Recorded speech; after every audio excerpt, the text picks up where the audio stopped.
Before we dive into today's journey, have you ever experienced something strange while out camping?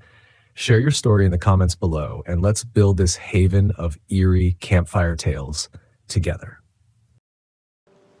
I used to think the desert was honest. It doesn't pretend to be lush or kind. It doesn't offer shade unless you fight for it. And when you camp in a Volkswagen in the middle of that cracked and hissing wilderness, you begin to feel small, exposed, like the earth's silence is keeping secrets you don't deserve to know. It was October, the kind of time when the sun feels like it's backing off a bit, but Death Valley doesn't care about the calendar. It was still 103 degrees in the day and 50 at night. I was on a 2-week solo Volkswagen camping trip across the Mojave and into the basin. Just me, my 1986 Westphalia, and the steady hum of AM static at night. I had no expectations except to disconnect. No real plans, just the loose intention to visit some lesser-known campsites, maybe hike a dry wash or two. I didn't go looking for fear, but it found me anyway. I first met them at a rest stop just outside Tacopa. An older couple, Jay and Miriam. They were in their late 60s, traveling in an old Class C RV, pulling a small trailer with a couple of electric bikes. They were friendly in that road-worn kind of way, smiles etched in permanent sun creases, voices soft from long conversations with each other and no one else. They noticed my VW and we got to talking. They'd been on the road for almost a year, mostly boondocking, avoiding big campgrounds. They liked the quiet, they said, the true wild. We ended up parked beside each other later that day at a free BLM site off Furnace Creek Road. The land was flat, the gravel crunched like bone under your boots, and the wind carried the strange scent of dry minerals and old time. We shared a fire that night. I brought whiskey. Jay had a radio that barely picked up anything but Mexican love songs and weather alerts. Around midnight, he turned the volume down and looked out over the darkness like it was listening. Then he said something I didn't expect. 3 weeks ago, he muttered, a couple went missing out here. Young folks, tent campers. No one's found them. Miriam sighed and reached for the blanket on her lap. I told you not to talk about that. But he went on, said they set up camp by the rock formation near Echo Pass, left all their stuff behind, food, water, everything, like they just walked off. Sheriff found the car keys in the ignition. No sign of struggle, no tracks but their own going out, nothing coming back. I felt my stomach go tight, not from fear exactly, but from something heavier, like the air had shifted, and I couldn't feel it until he gave it a shape. Jay leaned in a bit, voice low. We're thinking of checking the area. I know it's not smart, but curiosity, right? I nodded, pretending I understood that kind of curiosity. I didn't. Not then. The next morning, their RV was gone. No goodbye, just tire tracks in the dust and an empty fire ring. I stayed behind one more day. I couldn't shake the weirdness of it, how fast they vanished after talking about that couple. That night, I couldn't sleep. The wind sounded different. There's a particular type of silence in Death Valley. It's not the absence of noise, it's the presence of something else. Something so big, so patient, it doesn't need to make a sound. That's what I heard outside my van at around 2:12 a.m. A pressure, like something watching. I didn't get out, I just laid there, heart racing, palms slick, counting my breaths. I kept telling myself it was nothing. Wind, coyotes, maybe a dust devil down the wash. But the sound wasn't wind, it was footsteps, slow. Crunching, circling the van, and then nothing. I don't know how long I laid there, frozen, before I finally fell asleep. But when the sun came up, I got in the driver's seat and left. I didn't even make coffee, just turned the key and drove. I didn't plan on going toward Echo Pass, but that's where the road pulled me. Part of me thought maybe Jay and Miriam were just ahead, camping by that same rock formation. Maybe it was all in my head, but nothing about what came next was in my head. I found their RV 2 days later, parked crooked off a narrow dirt trail that broke off from the main road. No one around, no camp chairs, no bikes. The door was hanging open like someone had left in a hurry, or hadn't come back. I killed the engine and just sat there in my VW, staring at it. Something about the angle it was parked at felt wrong, like it had drifted slightly downhill and stopped on its own. Eventually I got out. There were no footprints, no drag marks, no blood. But when I stepped inside their rig, it felt like walking into a room someone had just left. Except the coffee in the thermos was cold and the battery monitor blinked a low voltage warning. Miriam's reading glasses were still on the little table by the window. Jay's jacket was draped over the passenger seat, but no one was home. I called out, walked the perimeter, no response. I had no cell service, of course, so I made a decision. I left a note, wrote the time and date, told them I was heading to Furnace Creek Visitor Center to get help. I figured maybe they'd hiked out and got stuck or had some kind of emergency. But as I got back in my van and started down the washboard road, I caught something in my mirror. A figure. Too far to make out clearly, standing just behind the rock ridge where the RV was parked. Still, motionless, watching. I stopped, looked back. Nothing, just heat waves and stone. I still don't know if it was real. But when I reached the ranger station an hour later and reported what I saw, the guy behind the counter didn't even look surprised. "You said their names were Jay and Miriam?" he asked. I nodded. He typed something into his terminal, then frowned. They were reported missing 2 days ago. Daughter called it in, said she hadn't heard from them since last Friday. My hands went cold. "Wait, so they're officially missing?" He nodded again. "Yup, we've already done one flyover. Nothing. No signs. We'll check again tomorrow." I told him what I saw. The figure, the silence, the footsteps outside my van 2 nights before. He wrote it down, but his eyes said something different, like he'd heard versions of this before. I camped that night at the RV park near the visitor center. Full hookups, other campers, lights. I thought it would feel safer. But around midnight, someone knocked on the window of my van. Just one knock. Sharp, deliberate. I bolted upright, heart in my throat. The sound echoed, too real to be wind. I waited, then opened the side curtain. Nothing. No one. But across the lot, one of the RVs had its door open, swinging in the night breeze. And I swear I heard a voice whisper my name. I didn't sleep that night. I kept the lights on in the van, engine ready to turn over, hand near the ignition like that would somehow make a difference if something, whatever it was, came back. It wasn't just fear. It was something colder. It was that realization that maybe the rules you thought applied to the world don't work out here. I left at first light. Didn't say goodbye to the other RVers. Didn't bother brushing my teeth or heating water. I just drove. I told myself I'd head out of the park, maybe toward Beatty, maybe all the way back to the coast. But about 10 miles down the road, I saw it again. The same figure. Middle of the desert, off to the side, far from any trail. No vehicle nearby. Just standing there. Facing the road.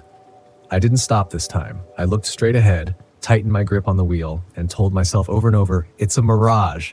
Just heat waves. Light playing tricks. But even as I tried to lie to myself, I knew something was wrong. The shape didn't flicker like a heat shimmer. It didn't distort. It didn't move. It just stood there as still as the land around it. I made it to Beatty by noon, found a diner, ordered coffee, and tried to act like I hadn't just driven out of a waking nightmare. But I couldn't stop shaking. The waitress noticed, asked me if I was all right. I told her the desert had gotten under my skin. She laughed. It does that. Then she said something I'll never forget. A lot of folks don't come back right from that valley. You're not the first. I asked her what she meant. She got quiet, looked over her shoulder like she didn't want anyone else to hear. There's things out there, places that don't like to be found. Campsites that show up one night and are gone the next. We get missing persons reports every year. Hikers, campers, RVers, most times it's heat stroke, bad luck. But some just vanish. Leave their rigs, their gear, everything, like they stepped off the world. I tried to laugh, but the sound stuck in my throat. I left the diner and parked behind a gas station, sat in the van for nearly an hour, just breathing. Trying to convince myself to go home, to leave all this behind. But something in me, it wasn't curiosity, not exactly, it was guilt. I couldn't stop thinking about Jay and Miriam, about the empty RV, about the silence and that cold knock on my window. I should have left, but I didn't. I went back, took a different road this time, rougher, more remote. There was a site I'd heard about once in a forum, something unlisted and unofficial, a place called the Singing Dunes. Supposedly just south of the racetrack playa. No markers, no roads. You had to hike in or take a 4x4 path that barely qualified as a trail. The name stuck with me, the Singing Dunes. Like the place itself had a voice. I found the turnoff late in the afternoon, a barely visible groove in the earth, partially hidden by rockfall and sagebrush. My VW wasn't made for off-road travel, not really. But I pushed in slow, careful. The tires skidded a couple of times. The undercarriage scraped once on a hidden stone, but eventually the land opened up and I found what looked like a clearing, hard-packed sand, ghostly quiet. I parked, killed the engine, silence, and then something strange. A low, almost imperceptible hum. Not mechanical, not wind. It was coming from the dunes themselves, like the earth was vibrating, a soft and steady tone that seemed to hover just below conscious hearing. I could feel it in my chest more than I could hear it with my ears. I stepped out of the van. The temperature had dropped fast, the way it does in the desert when the sun gives up. The air had a metallic tang, and the sky was bleeding violet behind the ridges. I walked a short perimeter. No signs of recent campers, no tire marks, no fire pits, and yet there was a smell, like something had recently been burned. Not wood, not garbage, more like plastic and copper and singed ozone. I followed the scent and came across it. Another van. Not mine, an old Dodge, early 90s, sun-bleached and rusted at the edges, parked half buried in the sand like it had been there for weeks, maybe longer. The windows were dusted over, no footprints around it. The tires were flat. But the strangest part, the sliding side door was open, just slightly ajar. I called out. Nothing. No wind, no birds, just that hum, that low, breathless vibration under everything. I stepped closer. There was a sticker on the back window, faded but readable. It said, 2 roads traveled. My chest tightened. That was Jay and Miriam's YouTube channel. They'd mentioned it once in passing, saying they used it to post travelogues for their daughter. It was niche, almost no followers, but I remembered it because the name sounded like poetry. This was their van. But that didn't make sense. They were in an RV, not a van. Unless this was from before. A vehicle they'd abandoned, or returned to? I don't know. I opened the door all the way. Inside, the air was dry and cold. Dust motes drifted through the last light, thick and slow. The layout was gutted, bare metal and shredded insulation. But on the passenger seat, there was a journal. I picked it up. The cover was cracked leather, warped by sun and time. I flipped through the first few pages. Handwriting, neat, all caps. Notes on travel routes, fuel stops, places they'd parked. And then the entries changed. Strange noises last night, thought it was wind, but the dogs wouldn't stop barking. There was a man watching from the ridge again, same place, doesn't move, doesn't blink. We tried to leave, roads led us back to the same point. Compass is spinning. Then the last entry. We were warned. Shouldn't have followed the signal. That's all it said. Just that. Shouldn't have followed the signal. The hairs on the back of my neck lifted. I backed out of the van, heart hammering, breath shallow. The hum was louder now, not in pitch, but in presence. It wasn't sound. It was pressure. Then came the voice, from behind me, soft, male. You followed it too. I spun around. No one, nothing, just the fading twilight and the empty sand. But I felt it, a presence, close, watching. Just like that first night, I ran back to my VW, heart hammering like a trapped thing, slammed the door, locked it, started the engine. But the lights flickered. The radio clicked on by itself, spewing static, then a burst of whispering, like hundreds of voices layered on top of each other, saying the same word over and over. Stay, stay, stay, stay, stay. I turned it off. Drove, didn't stop until I hit pavement again. Didn't sleep that night or the one after. And the hum, it followed me. Even now, writing this down months later, I can still hear it sometimes, late at night, when everything else is still. I went back to the coast, stayed in a small town north of San Luis Obispo. I parked the van behind a bookstore owned by a guy I'd met once on another trip. He let me plug in for a while, no questions asked. I thought distance would be enough, that if I just stayed away from Death Valley, stayed away from that place, the hum would fade. But it didn't. It got worse. It started showing up in my sleep. Dreams of dunes that pulsed like breathing lungs, of figures standing still in the distance, always watching, never moving.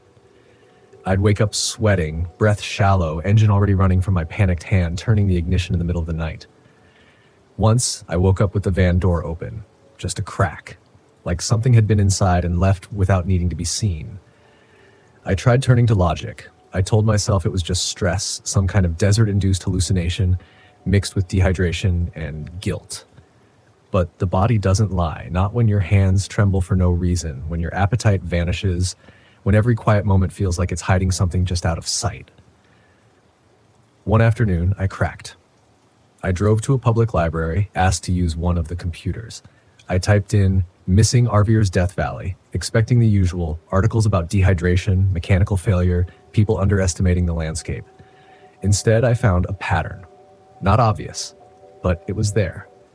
Every few years, clustered around the same remote corners of the park, Panamint Dunes, Racetrack Playa, Hanapa Canyon, people just stopped showing up. No bodies, no evidence of a struggle, just abandoned vehicles. Camp chairs still folded out, coffee pots half full, dogs left behind still tied to posts, like something invisible had moved through and peeled them off the face of the earth. I found a forum, not a mainstream one. This was buried deep. Threads titled "Phantom Camps," "The Watchers of the Playa," "Don't Follow the Hum." Some of it was clearly fiction, people role-playing, inventing stories to scare themselves. But some of it had details only someone who'd been there could know. Someone like me. One user caught my attention. EnvyHost72. He posted a series of messages between 2017 and 2019. Said he worked as a ranger in the Death Valley backcountry for 7 years. Claimed he'd found a pattern of disappearances that never made it into the official reports. People who reported strange sounds, low-frequency vibrations like music underwater. He called it the beacon. Said it called out only to certain people. Said it wanted witnesses, not victims. I messaged him, didn't expect a response, but I got one. 2 days later, short, barely a sentence. "You saw the van too, didn't you?" I didn't know what to say. I wrote back, "Yes, Singing Dunes, it was theirs. Jay and Miriam, I think." A pause, then another message. "If you still hear it, you haven't left. You think you did, but you're still there." That broke something in me. That sentence. "You think you did, but you're still there." It made a kind of sixth sense. The sleeplessness, the flickering lights, the sensation that time didn't move the same way anymore. I'd started to feel like I was stuck in a loop, different places, same silence, same humming pressure. I decided I had to go back. One last time, not because I thought I could solve anything, not because I was brave, but because I couldn't stand this half-life anymore. Half in, half out. If I was going to lose myself to that place, I wanted to face it, not drift in its orbit like a ghost. I didn't tell anyone, didn't pack much. Just enough water, a half tank of gas, a flashlight, the old journal I'd taken from the Dodge van, and a worn-out photograph I'd printed from one of Jay and Miriam's last posts. The three of them smiling. 2 adults, 1 young girl. Faces open, hopeful, unaware of what waited. I drove through the night, crossed the state line at midnight, past the ghost towns, the dry washes, the desert that never ends. I didn't play music, didn't speak. Just let the van hum against the blacktop like a compass needle spinning out of control. I reached the turnoff before dawn, same one as before, barely there. But this time, the dunes weren't empty. There were lights, dim, faint blue, like bioluminescence under sand. I killed the engine, stepped out into air so dry it hurt to breathe. The hum returned, stronger, and this time it had shape, almost like words just beyond recognition, like someone whispering right beside your ear in a language you should know, but don't. I walked toward the lights. Each step felt like it took effort. Like gravity was different here, thicker. The sand clung to my boots like magnetized ash. And then I saw them. Not people, not exactly. Figures. Thin, motionless, dozens of them, standing across the ridge of the dune like statues left behind by a storm. No features, no faces, just silhouettes against the early light. I didn't run, didn't scream. I just stood there, staring. Then, movement. One of them turned, slow, deliberate, and it pointed, down the dune, toward something half buried in the sand. I followed its gesture, hands shaking, and there, half submerged, was a phone, cracked, weather-beaten, but I recognized it. It was the same model Jay always used. I picked it up. It flickered to life, somehow. The battery should have been dead for months, but the screen came on, and a video started playing automatically. No sound, just grainy footage of Jay and Miriam sitting at a camp table, laughing. The girl beside them drawing something on a notepad, the dunes in the background, and then behind them, movement. A tall, still figure, unmoving, watching. The video glitched, distorted, and then cut off. I looked up. The figures on the ridge were gone. The lights too. Only the hum remained. And in the sand beside me, new footprints, leading away, human-sized, barefoot, and I swear, I could hear someone whispering my name. I don't remember walking. I don't remember deciding to follow the prints or even moving at all. I just remember waking up deeper into the dunes, the wind kicking up sand in spiraling patterns around my feet, and the sky a pale, crushed gray, no sun, no horizon, just light without direction. Like the desert had swallowed time itself. The footprints led down into a dry wash where the sand gave way to cracked mud and scattered pebbles. And even though I hadn't eaten, I wasn't hungry. Even though the wind was cold, my skin sweated under my jacket. And still, that hum. It had changed again. It wasn't whispering anymore. It was breathing. Long, slow inhalations in the sand beneath my feet, the kind of sound you'd expect from something asleep or pretending to be. I turned around once thinking maybe I could just walk away, but the desert behind me was wrong. Where there should have been tire tracks, there was only smooth sand. My van was gone. The horizon had erased itself. It was just me and the footprints. I followed them another hour, maybe more. They wound through a field of blackened stone, sharp, hexagonal pillars like cooled lava, but the map I'd studied months ago showed no volcanic fields out here. No formations like this. The rocks weren't just oddly shaped, they hummed when I passed. Tiny vibrations like tuning forks. I tried not to touch them, but once I brushed one by accident. And for a moment, I wasn't alone. I felt it inside my chest, some other rhythm, not my heartbeat. A second pulse, thrumming like it came from something older, buried under the desert. Like the land itself had a circulatory system, and I'd just been plugged into it. I stumbled away. The air had a weight now. Every breath was like swallowing static. I started seeing shadows without sources, movement in the corners of my vision. A figure here, a flash of hair there. I thought maybe I was losing it. Maybe this was heat stroke or a hallucination. But I couldn't shake the feeling that none of this was new, that I'd been here before, not just last month, before, and that whatever had happened to Jay and Miriam, it had happened to others too. Others like me. Volkswagen campers, drifters, seekers. People pulled in by something they couldn't name, something ancient that knew how to look like a campground, a scenic overlook, a quiet place to park for one night. I crested a final ridge, breath catching in my throat. And there it was, the van, their van, exactly where it had been that first night. No sand on the tires, no signs of aging, like it had only been parked minutes ago.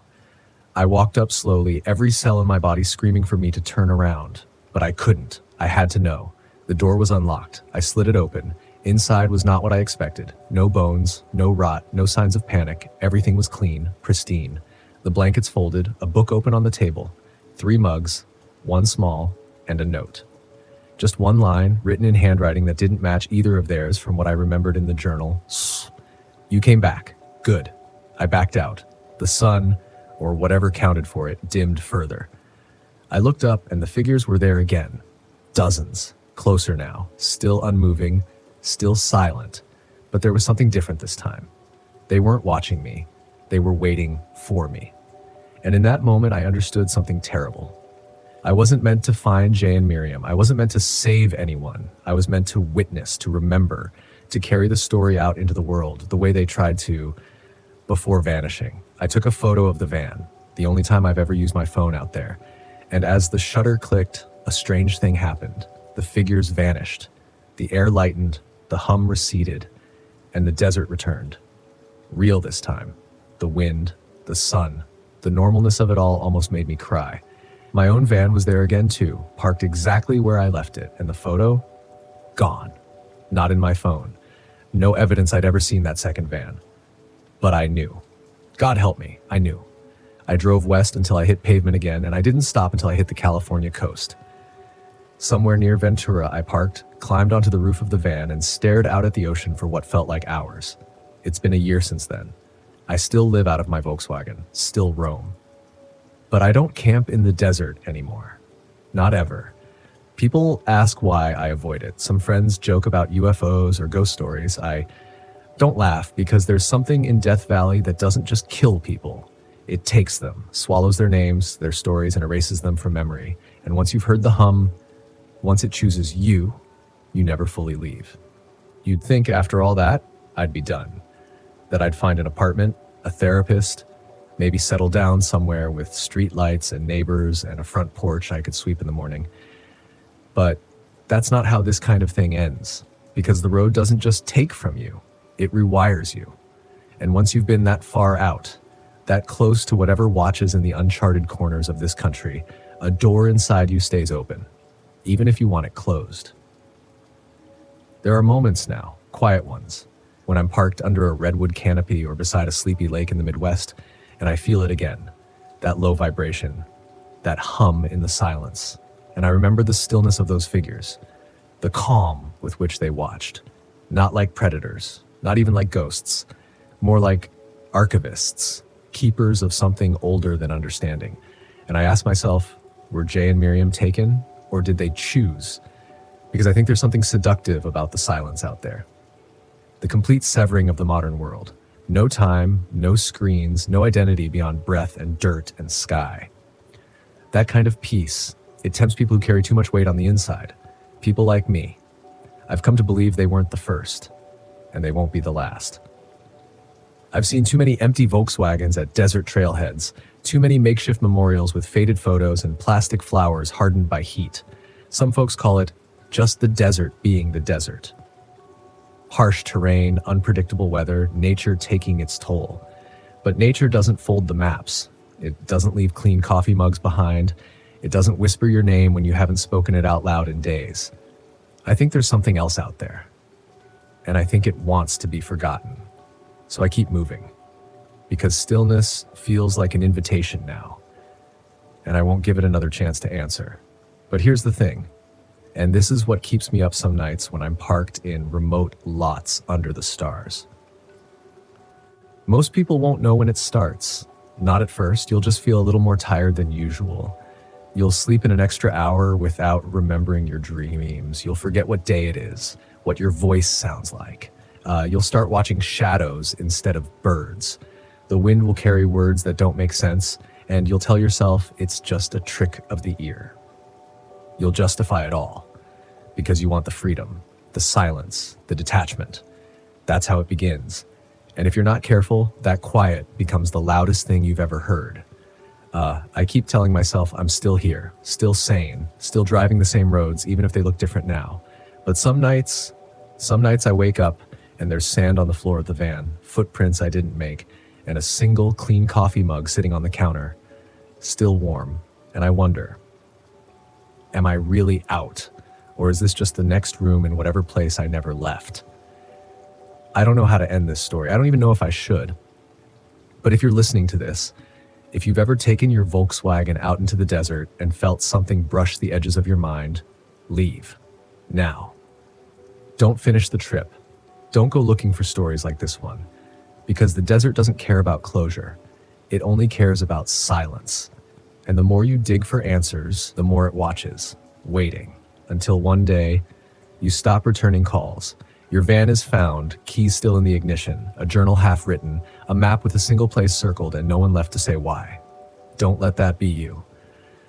Turn back before the hum gets louder, before the breathing sand finds your name.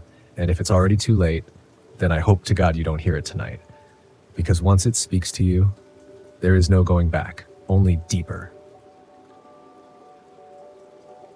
I always hated feeling tethered to anything, so when the relationship ended, I knew I had to get away. No more distractions, no more emotional baggage, I just needed a break. Crater Lake seemed perfect, beautiful, isolated, and most importantly, quiet. I packed my old RV, grabbed some hiking gear, and headed out for a long weekend of camping. I arrived late in the afternoon, the sun already beginning to set behind the towering cliffs surrounding the lake. Crater Lake was as stunning as I'd imagined. Deep blue waters so clear they reflected the sky, encircled by jagged cliffs that loomed like ancient sentinels. The park was busy enough near the main viewpoints, but I was smart.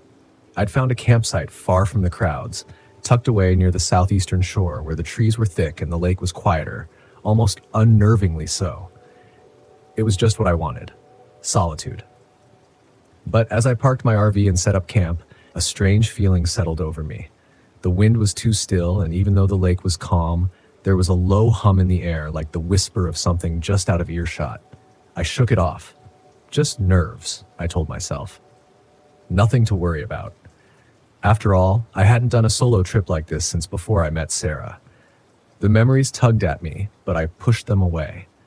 I spent the first evening by the fire, watching the stars come out as the lake turned to ink. Crater Lake was famous for its clarity, its mirror-like surface reflecting everything above it perfectly. But tonight, the water looked different, darker, maybe even opaque. I stared out across the lake, trying to ignore the strange tightness in my chest when I heard it. A faint sound, carried on the wind, laughter, childlike, distant, but unmistakable. I sat up, listening harder. The night was still, but there it was again, faint but clear. I scanned the shoreline, looking for anyone else camping nearby. Nothing but fog creeping over the water and the flickering shadows of my fire. Probably kids playing somewhere across the lake, I muttered to myself, though I didn't believe it. I was too far out. The ranger had said as much when I checked in. This spot was about as secluded as you could get. Besides, the laughter didn't sound right. It was high-pitched, but it echoed strangely, like it was bouncing off the cliffs and the water at the same time. Shaking my head, I stood and stoked the fire, trying to lose myself in the warmth. The sound died away after a few minutes, and eventually I convinced myself it was nothing, just the wind, or maybe my tired mind playing tricks on me. It had been a long drive, after all. I crawled into the RV that night, settling in for what I hoped would be a peaceful sleep. But the unease stayed with me, clinging to my mind like the fog that now blanketed the campsite. I dreamt of the lake, shapes moving beneath the surface, dark and indistinct, like hands reaching up from the depths. The next day was better. I hiked along the rim of the lake, took in the views, and even managed to shake off some of the weird vibes from the night before. The sunlight was bright and reassuring, cutting through the mist, and the water looked clearer now, less murky. I convinced myself I'd just been tired. That's all it had been. By afternoon, I decided to take the kayak out. The water was calm, almost unnaturally so. The kayak sliced through the surface effortlessly, and for a while, I let myself enjoy it. The silence of the lake was peaceful, broken only by the soft splash of my paddle. Then the ripples started. At first, they were small, nothing more than the gentle rocking of water disturbed by a fish, maybe. But as I moved farther out, the ripples became more pronounced. They seemed to come from nowhere, disturbing the otherwise glassy surface of the lake. I stopped paddling, staring at the water, trying to figure out where they were coming from. There was nothing. No fish, no breeze, no sign of anything that could cause the water to move like that. But the ripples were there, spreading out from somewhere beneath the kayak. That's when I saw it. A dark shape, maybe 15 feet below, moving slowly. It was too large to be a fish and too humanoid to be anything I could easily explain. It floated there for a moment before drifting deeper, vanishing into the darkness. I blinked, gripping my paddle tighter. My heart raced, but I forced myself to breathe. Maybe it was a log, I reasoned, or some weird optical illusion. I was looking through layers of water after all, and who knew how light refracted down there? But deep down, I didn't believe it. I paddled back to shore faster than I cared to admit, my eyes glued to the water the whole time, watching for any more signs of movement. By the time I made it back to my campsite, the sun was starting to dip and the fog was rolling in again, thicker this time. The wind picked up just enough to rustle the trees, and with it came that faint sound again, laughter. This time, I couldn't ignore it. I stood at the edge of the lake, staring out into the mist, trying to pinpoint where the sound was coming from. It was definitely children's voices now, several of them, giggling and splashing. But as I scanned the shoreline, the hairs on the back of my neck prickled. There was no one there. No boats, no campers, just the fog hanging low over the water like a shroud. I swallowed hard, my mouth suddenly dry. I should have packed up right then, driven away, and never looked back. But I stayed. Stupid, I know. I told myself there had to be an explanation. Crater Lake had its fair share of myths and legends, but I didn't believe in that stuff. I'd never been the superstitious type. Then I saw them. Just shadows at first. Small figures standing at the water's edge, half obscured by the fog. They didn't move, just stood there, watching. They were small, like children, but their outlines were blurred, indistinct. I blinked, trying to focus, and in that split second, they were gone. I stepped back from the shore, my heart hammering in my chest. I wasn't seeing things. They were there. I'd seen them. A cold chill washed over me as the wind died, leaving the air deathly still. The whispers started again, faint and melodic, drifting across the water. But this time, they were louder, closer. I backed toward the RV, glancing over my shoulder, half expecting to see those figures standing behind me. Nothing. I fumbled with the RV door, slamming it shut behind me and locking it. My hands were shaking, my mind racing. I sat there in the dim light, listening. The whispers grew louder, like they were pressing in on me from all sides. It was as if the voices were coming from the lake itself, echoing relentlessly. I closed my eyes, trying to block it out, but it didn't stop. The sounds seeped into my mind, becoming clearer, more distinct. I could hear the splashing of water and the soft giggles turning into cries. It was children drowning, calling for help. I could hear their little hands slapping against the surface of the water, their desperate gasps for air. My breath hitched, panic rising in my chest. I had to get out of here. I threw my gear into the RV, not caring about the mess, as I reached for the ignition. The RV's lights flickered and died. The engine wouldn't turn over. I cursed under my breath, frantically trying the key again and again. Nothing. Outside, the whispers grew louder. I could hear the faint tapping now, soft knocks against the RV windows. My blood ran cold as I turned. Handprints, small wet handprints, appeared on the windows, slowly sliding down the glass. The whispers turned into cries. The tapping grew more frantic, louder, as if they were trying to get in, trying to pull me out to the water. I backed away, my mind spinning, trying to figure out what the hell was happening. The air inside the RV felt suffocating, thick with dread. Then I heard it. Splashing, close, right outside, like something was struggling in the water. Without thinking, I rushed to the door, flinging it open. The fog was so thick now I could barely see a few feet in front of me, but I could hear the splashing, the cries for help, the child's voice, desperate, calling for me. Help me, please. My legs carried me toward the lake before my brain could catch up. The water lapped softly at the shore. The cries were louder, more desperate. I could see something out there flailing in the shallows, a small figure, arms reaching up, struggling against the current. I was almost at the water's edge when the fog shifted just enough for me to see it clearly. The child was translucent, its skin pale and waterlogged. Its eyes were wide, empty sockets. Its mouth was open in a silent scream as it reached for me. Wet, skeletal hands clawed at the water, pulling it closer to me. I stumbled back, my breath caught in my throat. It wasn't real. It couldn't be real. The figure stopped struggling, its head tilting to one side as if studying me. Then it smiled, a cold, unnatural smile that chilled me to my core. I ran, my feet pounding the earth as I raced back to the RV. The laughter faded into the distance, echoing through the fog. I slammed the door behind me, locking it again, collapsing to the floor, gasping for air. I didn't sleep that night. I couldn't. The whispers, the laughter, the tapping on the windows, they didn't stop until dawn. When the sun finally broke through the fog, I packed up and drove away without looking back.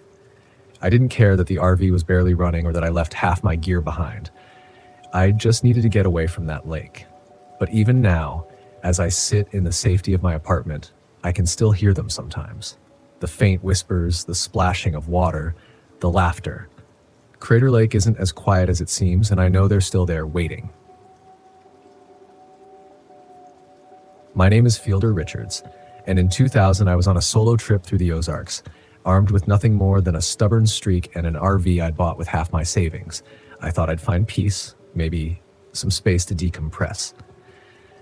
I didn't expect that by nightfall I'd be barricaded inside, wondering if this guy I had just met might actually kill me. It started simple. I was halfway between St. Louis and nowhere, camping just off a little-known gravel road by a creek that the locals said ran dry every summer. It was a quiet spot, no one around except for a couple of distant hikers. But I'd found a decent clearing for the RV and settled in. The evening started out nice enough. I made some coffee and had a lukewarm hot dog off the portable grill. No complaints. That's when I heard the footsteps. Now, I'm used to hearing animals around here, especially in these parts, but this was heavy, slow, and calculated, the sound of someone who didn't need to rush. I figured it was a hunter, maybe a camper who had gotten turned around. A quick glance out the window, though, and I spotted a figure just standing at the edge of the clearing. "Hey there. Need help?" I called out, more out of politeness than anything. The guy didn't respond, but he started walking toward me, all calm-like. And when he finally got close enough, I could see he was younger than I expected, maybe early 20s, scruffy beard, hollowed-out cheeks, and a sort of distant look that put me on edge. I asked him again, "You lost or something?" He finally nodded, but it didn't feel right. His face was expressionless, like he was concentrating on something other than the conversation. When he spoke, his voice came out low and dry, like he hadn't used it in a while. "Just passing through," he said. Well, passing through meant getting off my property, but I didn't say that out loud. Instead, I offered him some water and a seat by the fire. Maybe I was being too nice, but when you're out in the woods, you can't just turn your back on folks. He sat, barely touched the water, and kept looking around, especially at the RV, like he was casing the place. I tried some small talk, asked him about his day, his plans, and he gave me one-word answers, barely enough to piece together any kind of story. Eventually, I asked him outright, "So what brings you this far out?" He paused for a long moment. "Hunting," he finally said, though he didn't have any gear on him. No rifle, no bow, just his worn-out clothes and a stained backpack he'd placed at his feet. I looked over at his pack, and that's when I noticed something odd. There was a dark patch along the bottom that looked suspiciously like dried blood. Now, I'm not the paranoid type, but that raised some red flags. I kept the conversation light, though, cracking a joke about my own lousy aim if I ever tried hunting. He didn't laugh, just stared at the fire like he was miles away. I wanted him gone. The longer he sat there, the more I felt like I was being slowly cornered. Just as I was about to suggest he head on his way, he suddenly stood up, unzipping his pack. I tensed up, thinking he might pull out a weapon. Instead, he pulled out an old, crumpled map, the kind you'd see in a ranger station, and handed it to me. "Seen this place?" he asked, his voice barely above a whisper. I looked at the map. It was old, covered in strange handwritten markings that made no sense. "Can't say I have," I replied, trying to hand it back. His face hardened. "You're lying. You've been here before." Now, I had no idea what he was talking about. I hadn't been anywhere near those parts of the Ozarks, but he just kept staring at me, waiting. The way he looked at me, like I was part of some game he was playing, made my skin crawl. I tried to brush it off, said I must have looked like someone else, but he didn't buy it. He was convinced somehow that I knew exactly where this mystery spot was. Finally, he took the map back, tucked it into his pack, and muttered something I couldn't quite hear. Then, without another word, he walked off, disappearing into the trees just as casually as he'd come. I thought that'd be the end of it, just some strange encounter with a drifter. An hour later, I was settling in for the night, windows locked, trying to ignore the uneasy feeling that lingered. I heard another noise outside, faint like the sound of branches snapping.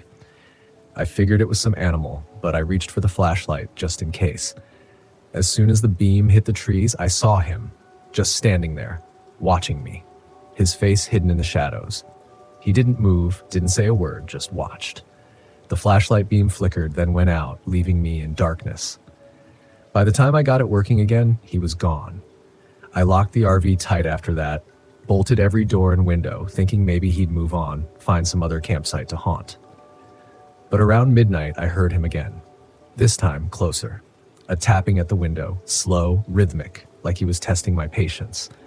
I turned off all the lights, hoping he'd take a hint, but the tapping continued, louder each time. Finally, I got up, yanked the curtain open, and nearly jumped out of my skin. He was right there, his face pressed against the glass, grinning. "Let me in," he mouthed, his breath fogging up the window. I shook my head, backed away, and went for my phone, but there was no signal out here. I was stuck alone with no way to call for help. The tapping stopped, but I could hear him moving around the RV, his footsteps crunching against the gravel. Then I heard something else, a metallic scrape, the unmistakable sound of a knife dragging along the side of the RV. I could feel every muscle in my body tense up, my mind racing for a plan. All I had was a half-empty can of pepper spray and a flimsy baseball bat I kept in the back for emergencies. The scraping stopped and everything went silent. I held my breath, listening, waiting for him to make the next move. Minutes passed, Then hours, until finally the sky began to lighten. I thought he'd given up, moved on. But as soon as I opened the door to check, he was there, standing just a few feet away, grinning that same eerie grin. In his hand, he held something small and metallic, my RV keys. Before I could react, he lunged, slamming me back against the door. I barely had time to grab the baseball bat, swinging it wildly as he closed in. The first hit barely fazed him, but the second caught him in the shoulder, making him stagger back. I tried to make a run for it, but he was faster. He grabbed me, his grip like iron, dragging me back toward the RV. His face was inches from mine, his breath foul and ragged. "You're not going anywhere," he hissed. In a last-ditch effort, I sprayed the pepper spray right in his face. He screamed, letting go long enough for me to break free. I stumbled back into the RV, slamming the door behind me, but he was relentless, pounding on the windows, trying to break them with his fists. Desperation kicked in. I started the engine, praying it would hold long enough to get me out of there. The RV roared to life and I floored it, swerving onto the road, with him chasing after me, his face twisted in fury. I didn't stop driving until I hit a ranger station miles down the road. They didn't believe me at first, thought I was some lunatic raving about a drifter. But they sent someone back to check my campsite, just in case. Turns out they found more than just the damage to my RV. They found a makeshift camp hidden in the woods nearby, littered with bones, broken tools, and a journal filled with disturbing sketches and cryptic messages. One page was marked with a crude map that matched the one he'd shown me, with the words "new friend" scrawled next to it. When they asked if I wanted to press charges, I just shook my head. I didn't need any more reminders of that night. When you spend enough time alone, the silence becomes something else. It's no longer a backdrop, but a living, breathing thing that creeps in around the edges of your thoughts. I thought I liked the silence. That's why I had been living on the road for months, with no one but myself and my RV for company. But this trip to Ocala National Forest was supposed to be different. I needed to reset, to get my head straight. I guess that's what they all say before they lose it. The first day was easy enough. I set up camp on the edge of the forest, not far from one of the swamps that ran through Ocala. I had picked this spot on purpose, far enough from the touristy campgrounds, but close enough to the water to take some good photos. Photography had become my new hobby, something to fill the long stretches of time, something to keep my mind off Rachel. The forest was thick with towering pines and oaks, their branches twisting and closing in overhead. The light filtered through the leaves in a way that made the air seem heavy, almost suffocating, but it was peaceful, or at least I told myself it was. I parked the RV near a clearing right where the swamp met the woods. The ground was firm enough and I didn't think much of the water nearby. I had no reason to worry. Not yet. By the time I finished setting up, the sun was already dipping low, casting long shadows that stretched across the clearing. The air was unnervingly still, like the whole forest was holding its breath, but I didn't mind. Solitude was the whole point. I sat outside for a while, watching the last of the light fade before retreating inside the RV.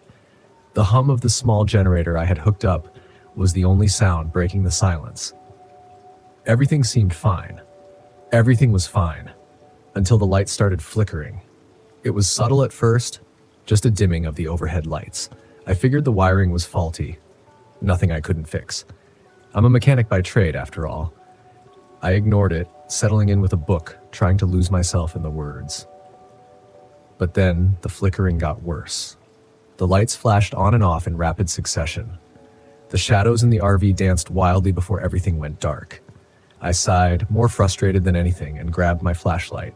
After a few minutes of fumbling with the wires, I got the power back on. The lights stabilized, but there was something else. A soft buzzing noise, faint just at the edge of hearing, like a distant hum. It might have been the swamp, maybe bugs, or just the generator straining, but it set me on edge. That night, I barely slept. The next morning, the unease I'd felt the night before was gone, replaced by a sense of calm. The sunlight was warm, and the swamp shimmered in the early light. I grabbed my camera and set out for a walk, looking for something worth capturing. Ocala was known for its beauty, the kind of untouched wilderness that's hard to find these days. But the deeper I walked into the woods, the more I realized something was off. It started small, little things I could have easily ignored. My compass acting up, the needle spinning lazily before settling in the wrong direction. The buzzing sound from the night before returned, louder now, seeming to come from all around me. I chalked it up to the swamp mosquitoes, maybe, or some malfunction with the generator still ringing in my ears. But when I came back to camp, I noticed the first real sign that something wasn't right. My gear, things I'd left on the picnic table outside, was scattered across the ground, not in a way that suggested wind either. The table had been cleared. My flashlight, the lantern, the tools I'd left out, all of them were scattered in a perfect line toward the swamp. I stopped, staring at the items. Someone had been here, or something. I'm not easily spooked, but my gut told me to get back inside, lock the doors. That night, I sat in the RV, every light on, clutching a lantern just in case the power flickered again. I told myself it was fine. Probably some animal. Bears get curious, right? But when the tapping started, I couldn't shake the feeling that I wasn't alone. It was soft at first, just a light tapping on the window, like something brushing against it. I glanced over but didn't see anything. I convinced myself it was the wind, the branches moving in the breeze. But then the tapping came again and again. I grabbed my flashlight and opened the door, stepping out into the cold night air. The swamp smelled foul, like rot and decay, and the buzzing sound was back, louder than ever.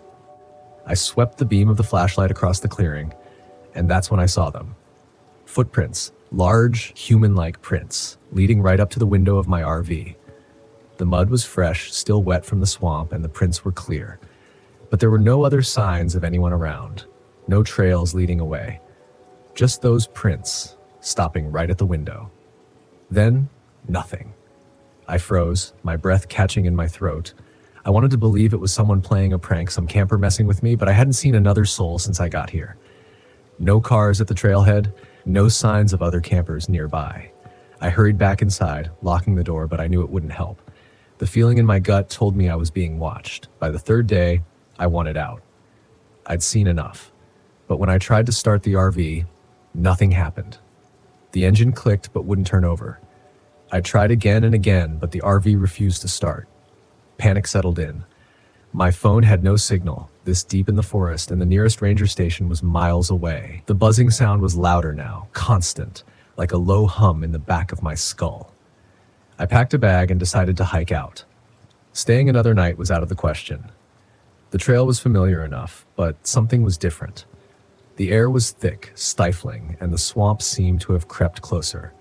I hadn't noticed it before, but the water was rising, soaking the ground around my campsite.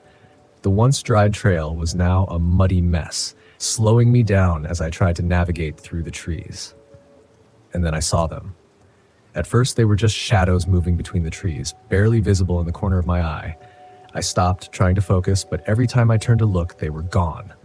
My heart raced. I pushed forward faster now, but the shadows followed me. They stayed just out of sight, flickering in and out of existence, like ghosts. By the time I reached the halfway point, the whispers started. It wasn't loud, just a faint, distant murmur, but it was unmistakable. Voices speaking in a language I didn't understand, too quiet to make out the words. I spun around, searching for the source, but there was nothing. Just the trees, the swamp, and those damn shadows. The trail blurred before my eyes, and I stumbled, my head swimming. I couldn't think straight. The buzzing, the whispers, it was too much. I needed to get out of here. But no matter which way I turned, the trail led me back to the swamp. It was like the forest was folding in on itself, trapping me in a maze of water and trees. My head throbbed, my vision blurred, and then I saw them. Standing at the edge of the swamp, barely visible in the twilight, were the figures. They were tall, too tall to be human, with elongated limbs and dark faces. They didn't move. They just stood there, watching me, their forms flickering in and out of the shadows like something half-formed, not fully real. I backed away, my heart pounding, but they didn't follow. They didn't need to. The buzzing sound grew louder, the whispers more insistent. I turned and ran, not caring where the trail led. I just needed to get away. When I finally collapsed back at the RV, drenched in sweat and mud, the sun was already setting. The swamp had crept even closer, the water now lapping at the edges of the clearing. I locked myself inside, every light on, but it didn't matter. I could still hear them. The whispers, the tapping, the buzzing. It all grew louder, closing in on me from every side. I knew what was out there, I'd seen it, and it was only a matter of time before it got in. I sat there in the dark, clutching the flashlight, waiting for the moment when the door would creak open, waiting for the shadows to finally step into the light. I don't know how long I sat there. Hours, days. The buzzing is in my head now, a constant hum I can't escape. The figures are closer. I can see them outside, just beyond the trees. Their eyes are glowing in the darkness. They're waiting for me, and I'm not sure how much longer I can resist. My name is Gray Lucas, and back in 2019, I decided to take my RV up to Lake Louise in B National Park, thinking it was about time I embraced the great outdoors. I'm not exactly what you'd call a nature enthusiast. My idea of roughing it usually involves slow Wi-Fi. But after hitting 35 and realizing my most adventurous experience was trying sushi for the first time, I figured a change of pace wouldn't hurt. Armed with a freshly bought camping guide and an optimism that can only come from ignorance, I set out on a Friday morning. The drive was picturesque, with mountains towering on either side like silent guardians. I couldn't help but think I'd been missing out all these years, cooped up in my apartment with nothing but takeout menus and streaming services.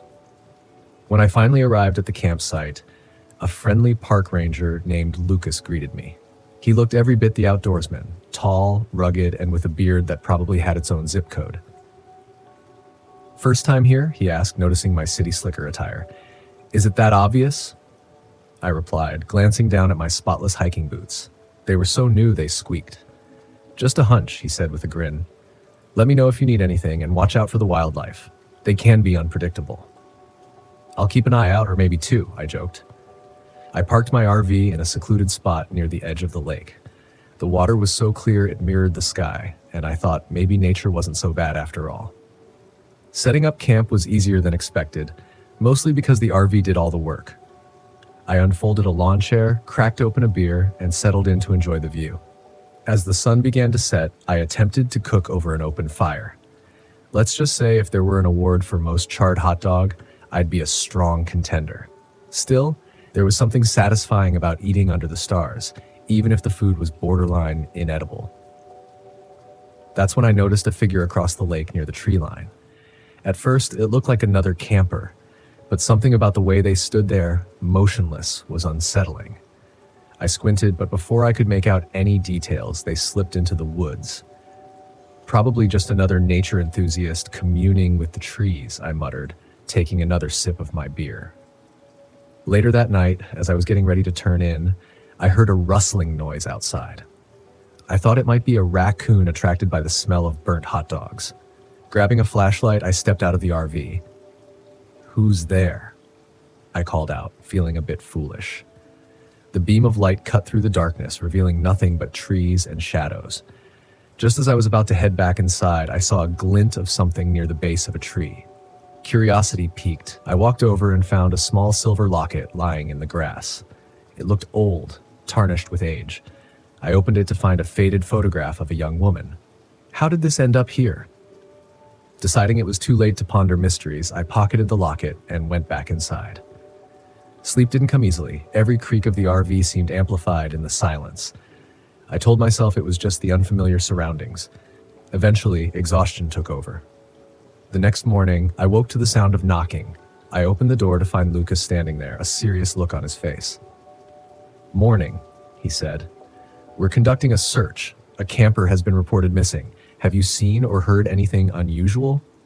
I hesitated, thinking about the figure I'd seen in the locket.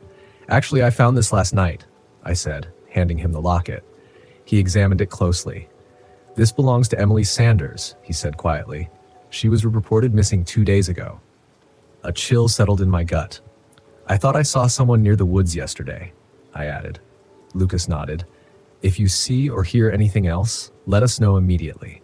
He left to continue the search, leaving me with a sense of unease. I decided to distract myself by heading into town to stock up on supplies. The general store was quaint. The kind of place that sold everything from fishing bait to novelty postcards. An elderly man behind the counter greeted me with a nod. "You must be new around here," he said, eyeing me over his spectacles. "Is it that obvious?" I replied, picking up a can of bug spray. "The mosquitoes seem to think I'm a 5-star buffet." He chuckled. "City folk always taste sweeter, I suppose." "Guess I should have worn cologne made of garlic," I joked as I paid for my items. I considered mentioning the missing camper but decided against it. Maybe it was the way his eyes clouded over at the mention of the lake. Back at the campsite, I decided to go for a paddle on the lake. I rented a kayak, thinking a little exercise might clear my head.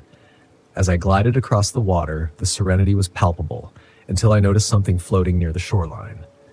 Curiosity got the better of me, and I paddled closer. It was a backpack, half submerged. Pulling it into the kayak, I unzipped it to find clothes and a wallet. The ID belonged to a man named Daniel Lee, another missing camper. My stomach tightened. Just then, I heard the distant sound of a motorboat. Looking up, I saw a small boat heading in my direction. A man stood at the helm, waving. "Found something, did you?" He shouted over the engine's roar. "Yeah," I replied. "Looks like someone lost their backpack." He pulled up alongside me. "Let's have a look." I handed it over, and his eyes flickered with recognition. "Well, I'll be," he said. "Daniel's always losing things." "You know him?" I asked. "Oh, everyone knows everyone around here," he said with a grin that didn't reach his eyes. "I can return it to him if you'd like," he offered.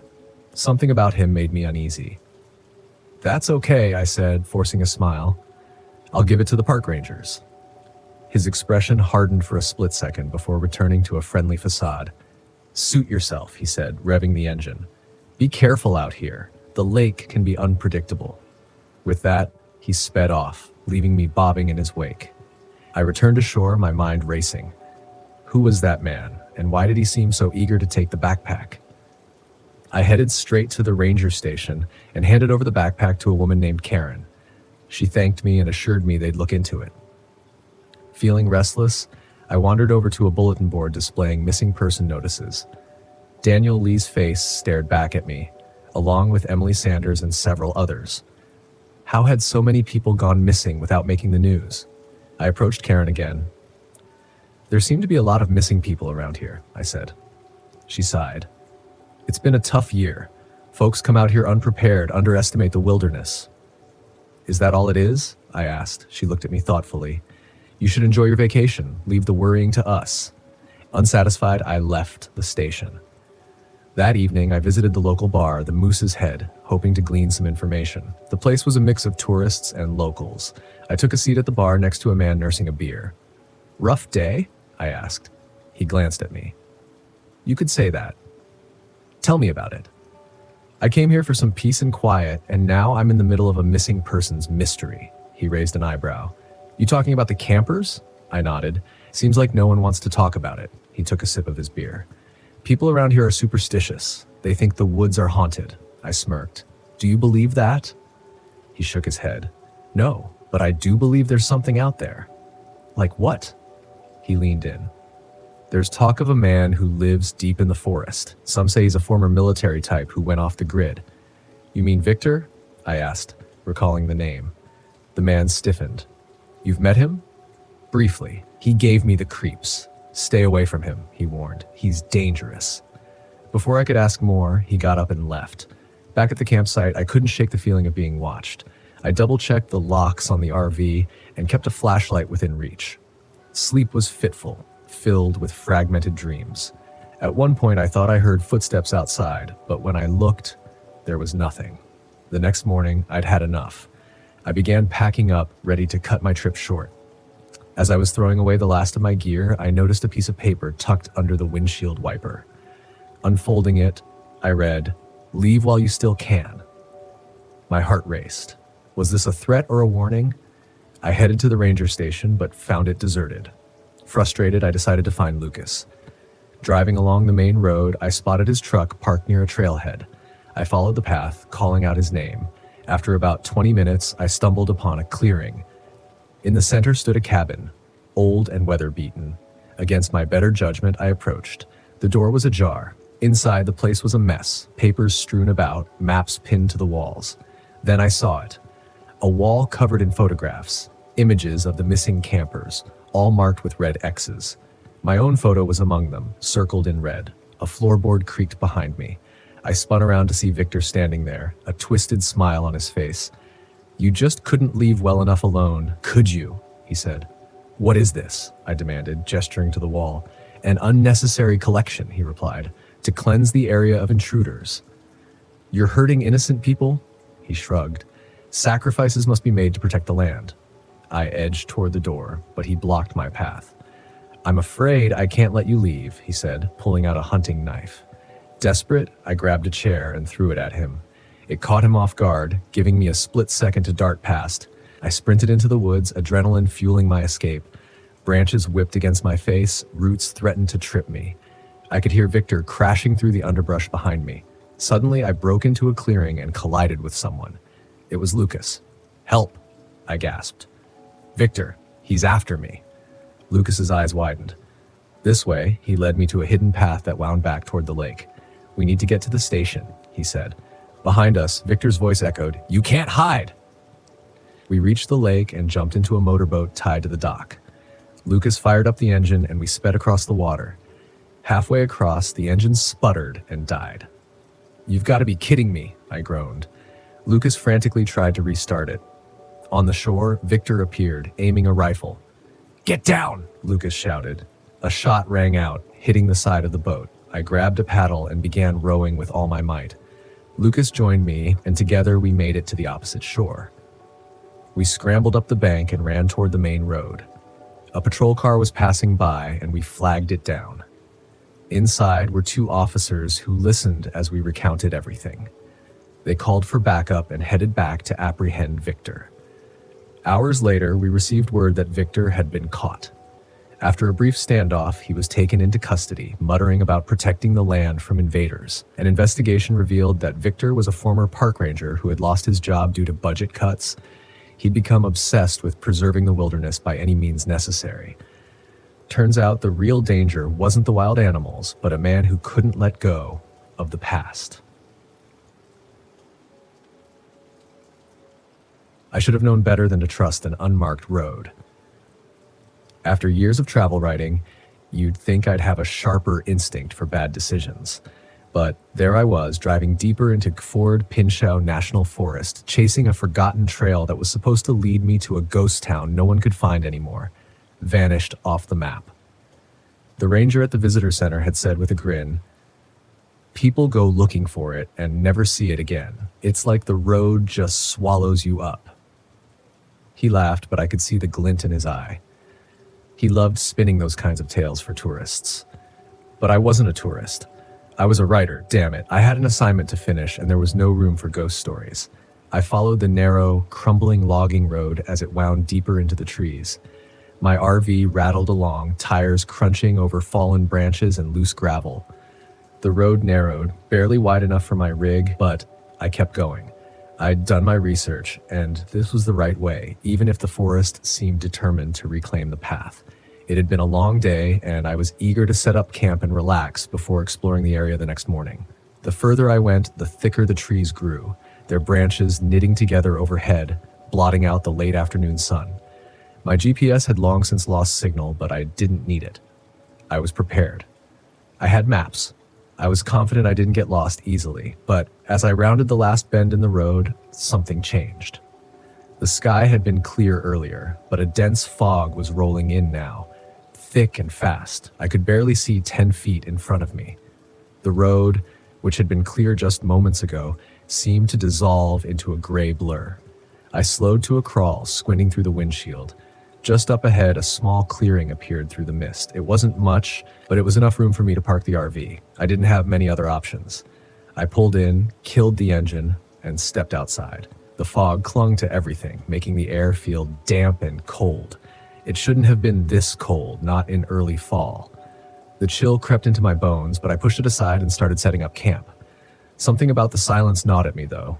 No wind, no birds, no rustling leaves. Just stillness in that damned fog. I finished my setup quickly, then retreated to the warmth of the RV. I wasn't nervous, but the quiet was getting under my skin. I grabbed a beer from the fridge, settled into the driver's seat, and pulled out my maps. I spread them across the dash, looking for my next move. The ghost town was supposed to be less than a mile away, hidden deep in the woods, down a trail that was barely marked. Tomorrow, I'd hike to it, get my pictures, take some notes, and be done with it. Easy. But something was off. The road I'd driven on wasn't showing up on the map anymore. I traced the route with my finger, confused. The road was here. I'd just come down it, but now on the map, it wasn't anywhere to be found. I leaned back in my seat, staring out the windshield at the fog-shrouded forest. The ranger's words echoed in my mind, vanished off the map. I laughed softly to myself. It was a joke, a tall tale to scare off amateur hikers. Nothing more. Still, when I stepped outside to stretch my legs, I felt it again, that unsettling stillness. The fog was thicker now, curling around the RV like tendrils. I looked back toward the road I'd driven in on, but it wasn't there. I blinked, rubbed my eyes, and stepped forward, peering into the mist. No road, just an unbroken line of trees. My stomach tightened. I walked a few more steps, hoping the road would reappear, but it didn't. The forest was dense, the trees close together. There was no sign of the path I had taken just hours earlier. It was as if it had been swallowed whole. I jogged back to the RV, heart racing now. I grabbed my flashlight and marched back to where the road should have been, sweeping the beam through the fog, but all I could see were trees, tall, dark, and oppressive. My breath fogged the air in front of me as I stood there, trying to make sense of it. The road couldn't just vanish. I hadn't gotten lost. I couldn't have. But when I turned back toward the RV, I felt it, that creeping sensation that I wasn't alone. I swung the flashlight around, heart pounding, and for a split second, I thought I saw movement in the fog. A figure, tall and thin, slipping between the trees. "Hello?" My voice cracked. I regretted speaking as soon as the word left my mouth. The fog swallowed my voice, leaving nothing but silence in its wake. I scanned the tree line again. Nothing. I backed toward the RV, my nerves on edge, and hurried inside, locking the door behind me. I wasn't about to let a little fog and a missing road freak me out, but something felt wrong. The rational part of my brain was trying to make sense of it. Fog could play tricks on your eyes, and maybe I'd missed a turn somewhere. That was all. But deep down, I wasn't convinced. I spent the next hour pacing the length of the RV, checking and rechecking my maps, trying to retrace my route in my head. Nothing made sense. The road had been there. I hadn't imagined it. By nightfall, the fog had thickened to the point where I couldn't see more than a few feet outside. The temperature had dropped even more, and I cranked up the RV's heater, wrapping myself in blankets. Sleep didn't come easily. I kept hearing things, soft thuds like footsteps outside and whispers that seemed to drift through the walls. It had to be the fog, I told myself. It was distorting sound, making me paranoid. But when I woke in the middle of the night, there were voices. I sat up in bed, my breath catching in my throat. I could hear them. Faint, murmuring voices coming from outside. I crawled to the front of the RV, heart hammering, and peered through the windshield. The figures were back. This time, there were more of them. Shadows in the fog, standing still, watching. They were too far away to make out any details, but I could feel their eyes on me. Cold, hollow eyes. I blinked, and they were gone. I scrambled to turn on the engine, but it sputtered and died. No power. The RV was silent, cold, and dark. I grabbed my flashlight and flicked it on, but the beam barely cut through the fog. I tried to stay calm, tried to think logically, but my heart was racing, my mind spiraling into panic. The road was gone, the figures were back, and now I was trapped here. I had to get out. I grabbed my jacket and burst out of the RV. The cold hit me like a slab. I marched toward where the road had been, determined to find it, but the forest had shifted. The trees were closer now, the fog denser. I walked for what felt like hours, but the landscape stayed the same. It was as if I was walking in circles. No matter which way I turned, I kept ending up back at the RV. I could hear the voices again, closer now. They echoed through the fog, indistinct and ghostly. My flashlight flickered, and the shadows appeared again, closer this time, standing just beyond the beam of light. I ran back to the RV, slamming the door behind me, my chest heaving. The figures were out there, circling me, waiting. I don't know how long I sat there, clutching the flashlight, waiting for something to happen. The fog pressed against the windows, and the shadows loomed outside, never coming closer but never leaving. Morning came, though I could barely tell. The fog hadn't lifted, and the road was still gone. I tried the engine again, and this time it roared to life. Relief washed over me, but it was fleeting. I turned the RV around, driving slowly back the way I had come. If the road was there, I couldn't see it. All I could do was follow the same path I'd taken before, hoping it would lead me out. But it didn't. The road stretched out endlessly in front of me, a straight line through the fog leading nowhere.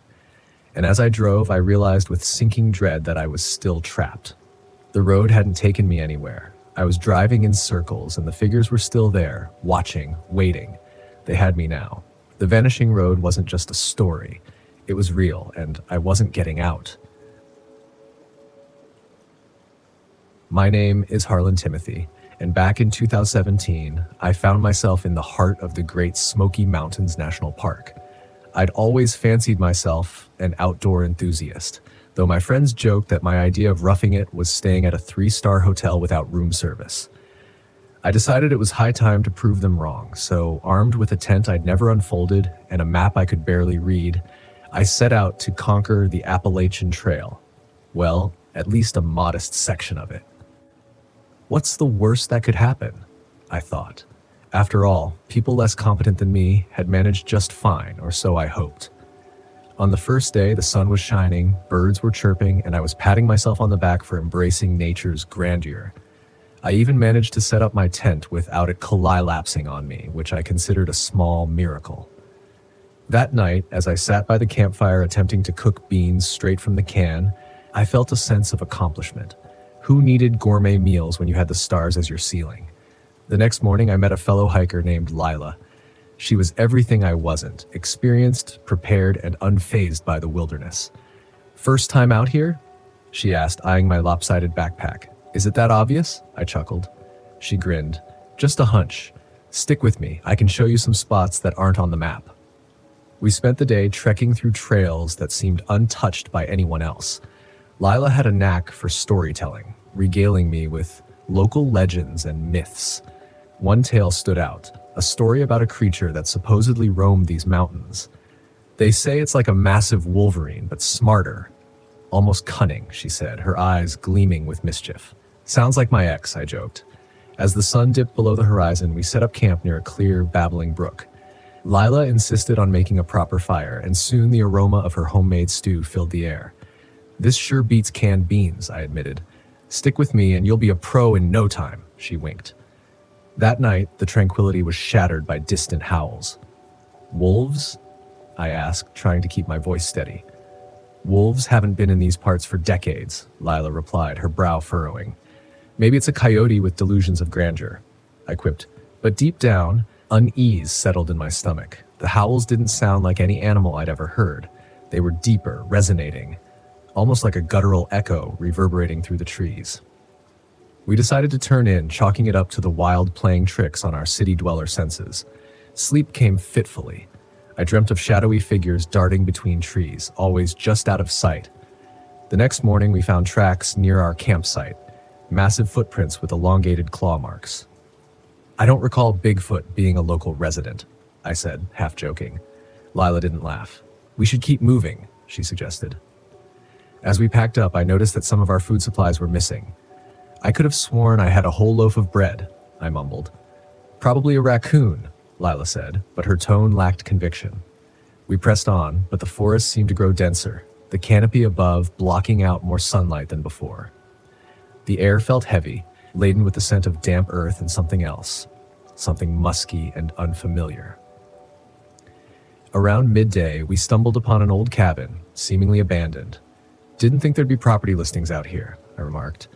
"Let's check it out," Leela said, already making her way toward it. Inside, the cabin was a relic of the past. Dust-covered furniture, a hearth with charred wood, and walls adorned with yellowed newspaper clippings. One headline caught my eye: "Mysterious disappearances plague the Smokies." "Comforting," I muttered. Lila found a journal on a rickety table.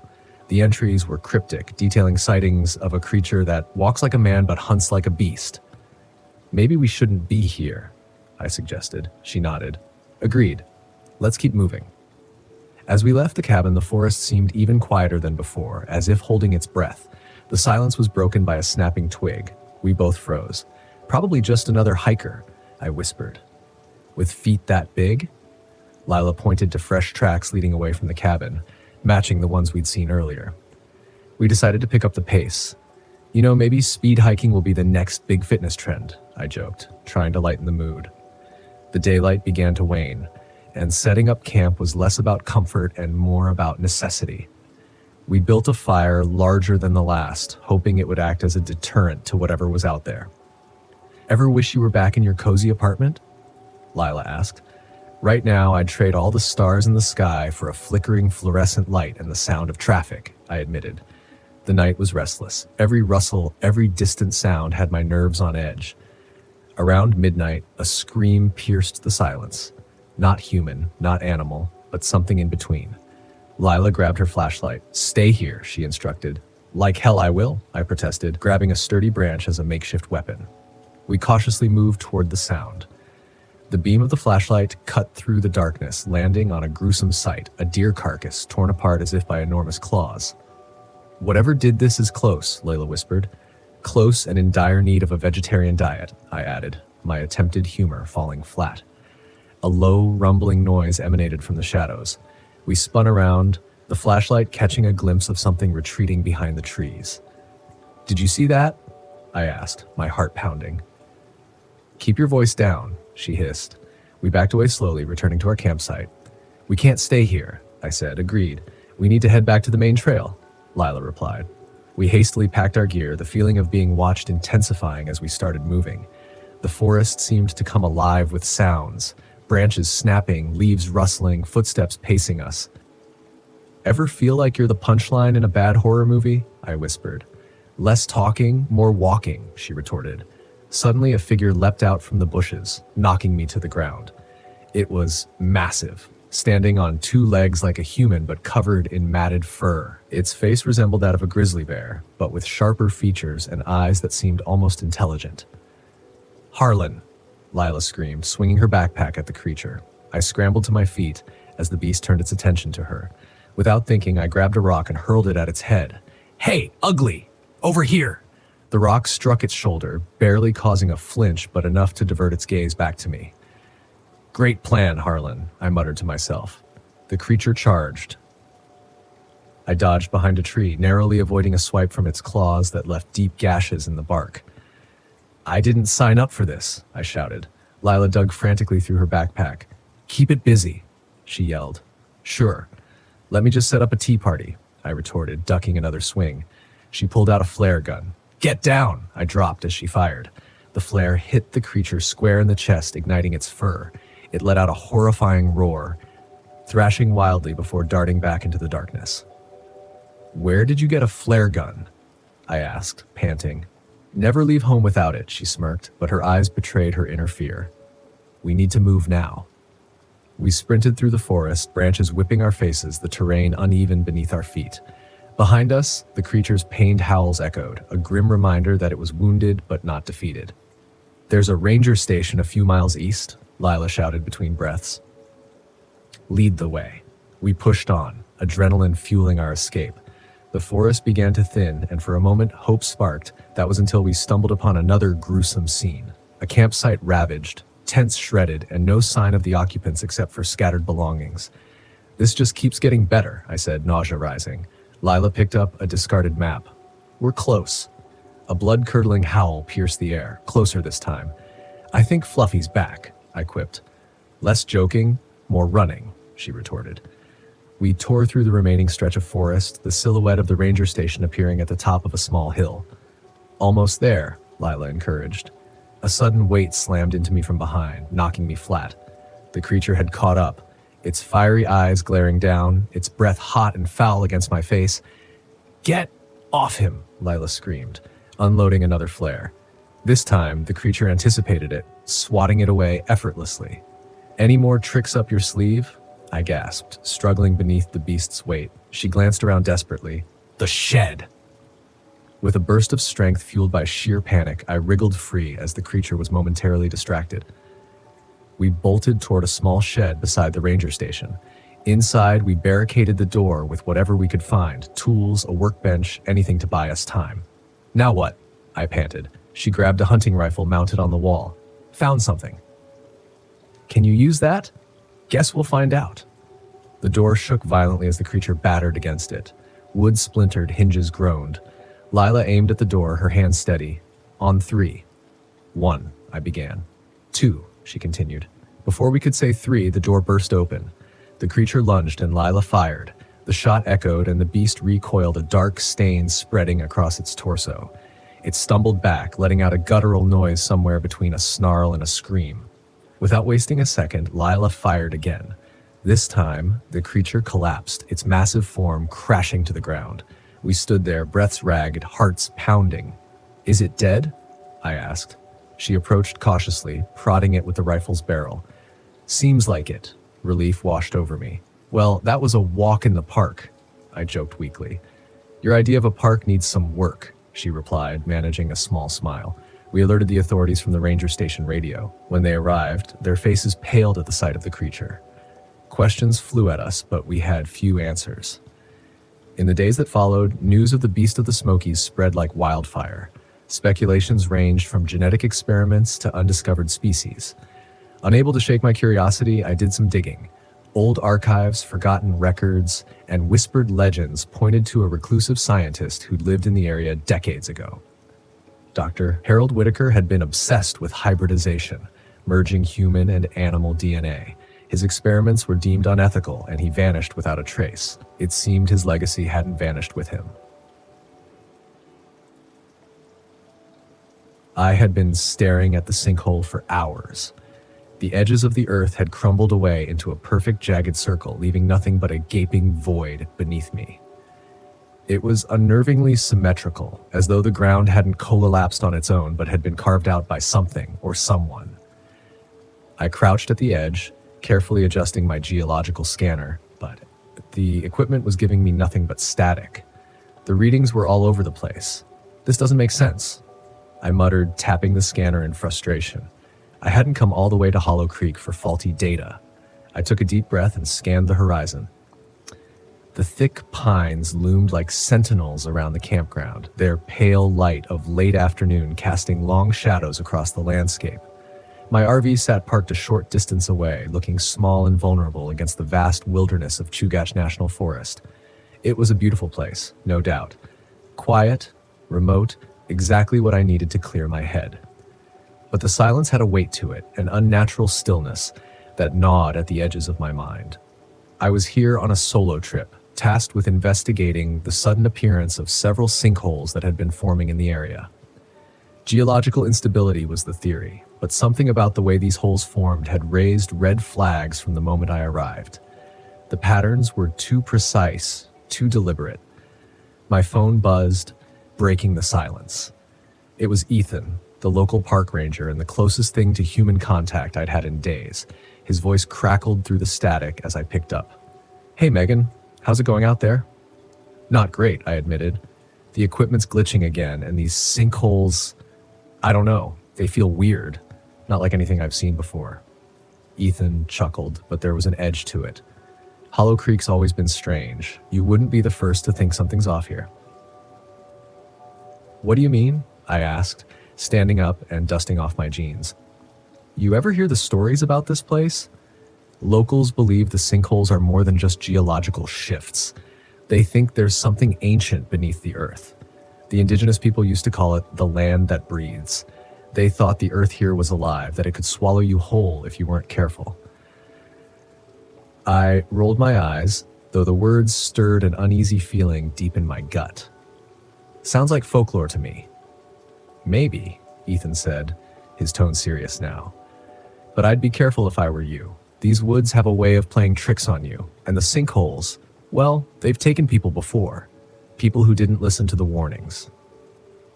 I didn't respond right away, staring down into the abyss of the sinkhole in front of me. I'd studied rocks and underground formations for most of my career, but nothing had prepared me for the unnerving stillness of this place. Thanks for the heads up, I said, trying to keep my voice light. But I'm here to study geology, not ghosts. Ethan sighed. Just don't go too deep, okay? Call if you need anything.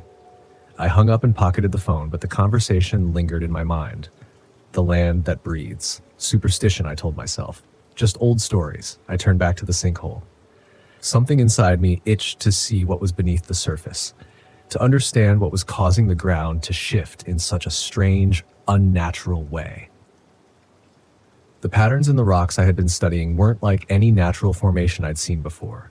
There were spirals, perfectly etched into the stone, as though by design, not by nature.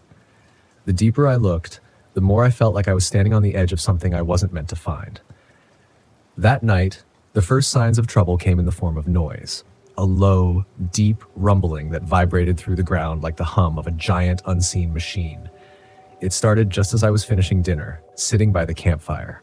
The sounds blended into the whispering wind at first, but then it grew louder, more distinct, like a deep pulse coming from below. I stood, flashlight in hand, scanning the trees. The stars were barely visible, shrouded in the thick clouds that seemed to roll in out of nowhere. The fire flickered, casting eerie shadows on the trees. For a moment, I thought I heard footsteps, something moving in the dark. "Ethan?" I called, my voice small against the vast silence. Nothing. I walked toward the sinkhole, my stomach nodding with every step. The rumbling grew louder, and as I reached the edge, I felt it. Vibrations under my feet. The ground beneath me was shifting, alive.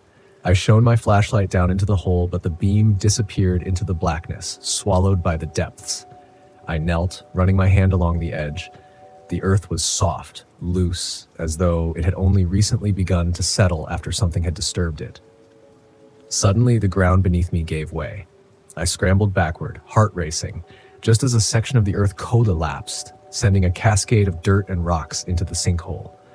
I fell onto my back, gasping for air, watching as the hole grew wider, deeper, like a hungry mouth devouring the ground. Adrenaline pumped through me as I backed away, my mind racing. I needed to get out of here. This wasn't normal. This wasn't just a geological phenomenon. Something was moving beneath the surface, something massive. I rushed back to the RV, the flashlight beam bouncing erratically as I fumbled for the key. But as I reached the door, the ground shook again, harder this time. The sinkhole was growing fast. I had to leave now. But then a thought struck me. What if I was right? What if this was something no one had ever discovered before? If I could just capture proof, if I could document what was really happening here, my work would be revolutionary. I would be vindicated. My mind flashed back to the spirals in the rock, the patterns that had seemed too deliberate to be natural. There was something ancient beneath the earth, and I was so close. I grabbed my gear and rushed back to the edge of the sinkhole. My heart pounded in my chest as I descended carefully into the darkness, lowering myself into the opening. The air grew colder as I went deeper. The walls of the hole were damp and slick beneath my hands. After what felt like an eternity, I reached the bottom. The cavern was vast, much larger than I had anticipated.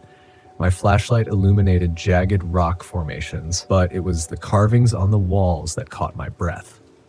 Symbols, spirals etched deep into the stone. They were everywhere, ancient and deliberate. This wasn't just a natural formation. This was a structure, a temple of some kind, buried deep beneath the earth for centuries, maybe longer. I pulled out my camera, hands trembling, and began to record. But as I did, a low, resonating sound filled the cavern, a rhythmic pulse like the beating of a massive heart. I froze, my breath catching in my throat. The walls seemed to vibrate with the sound, the ground shifting beneath my feet. And then, from the shadows, I heard it. Footsteps, heavy, deliberate, coming from the deeper recesses of the cavern. Something was moving toward me. Something massive.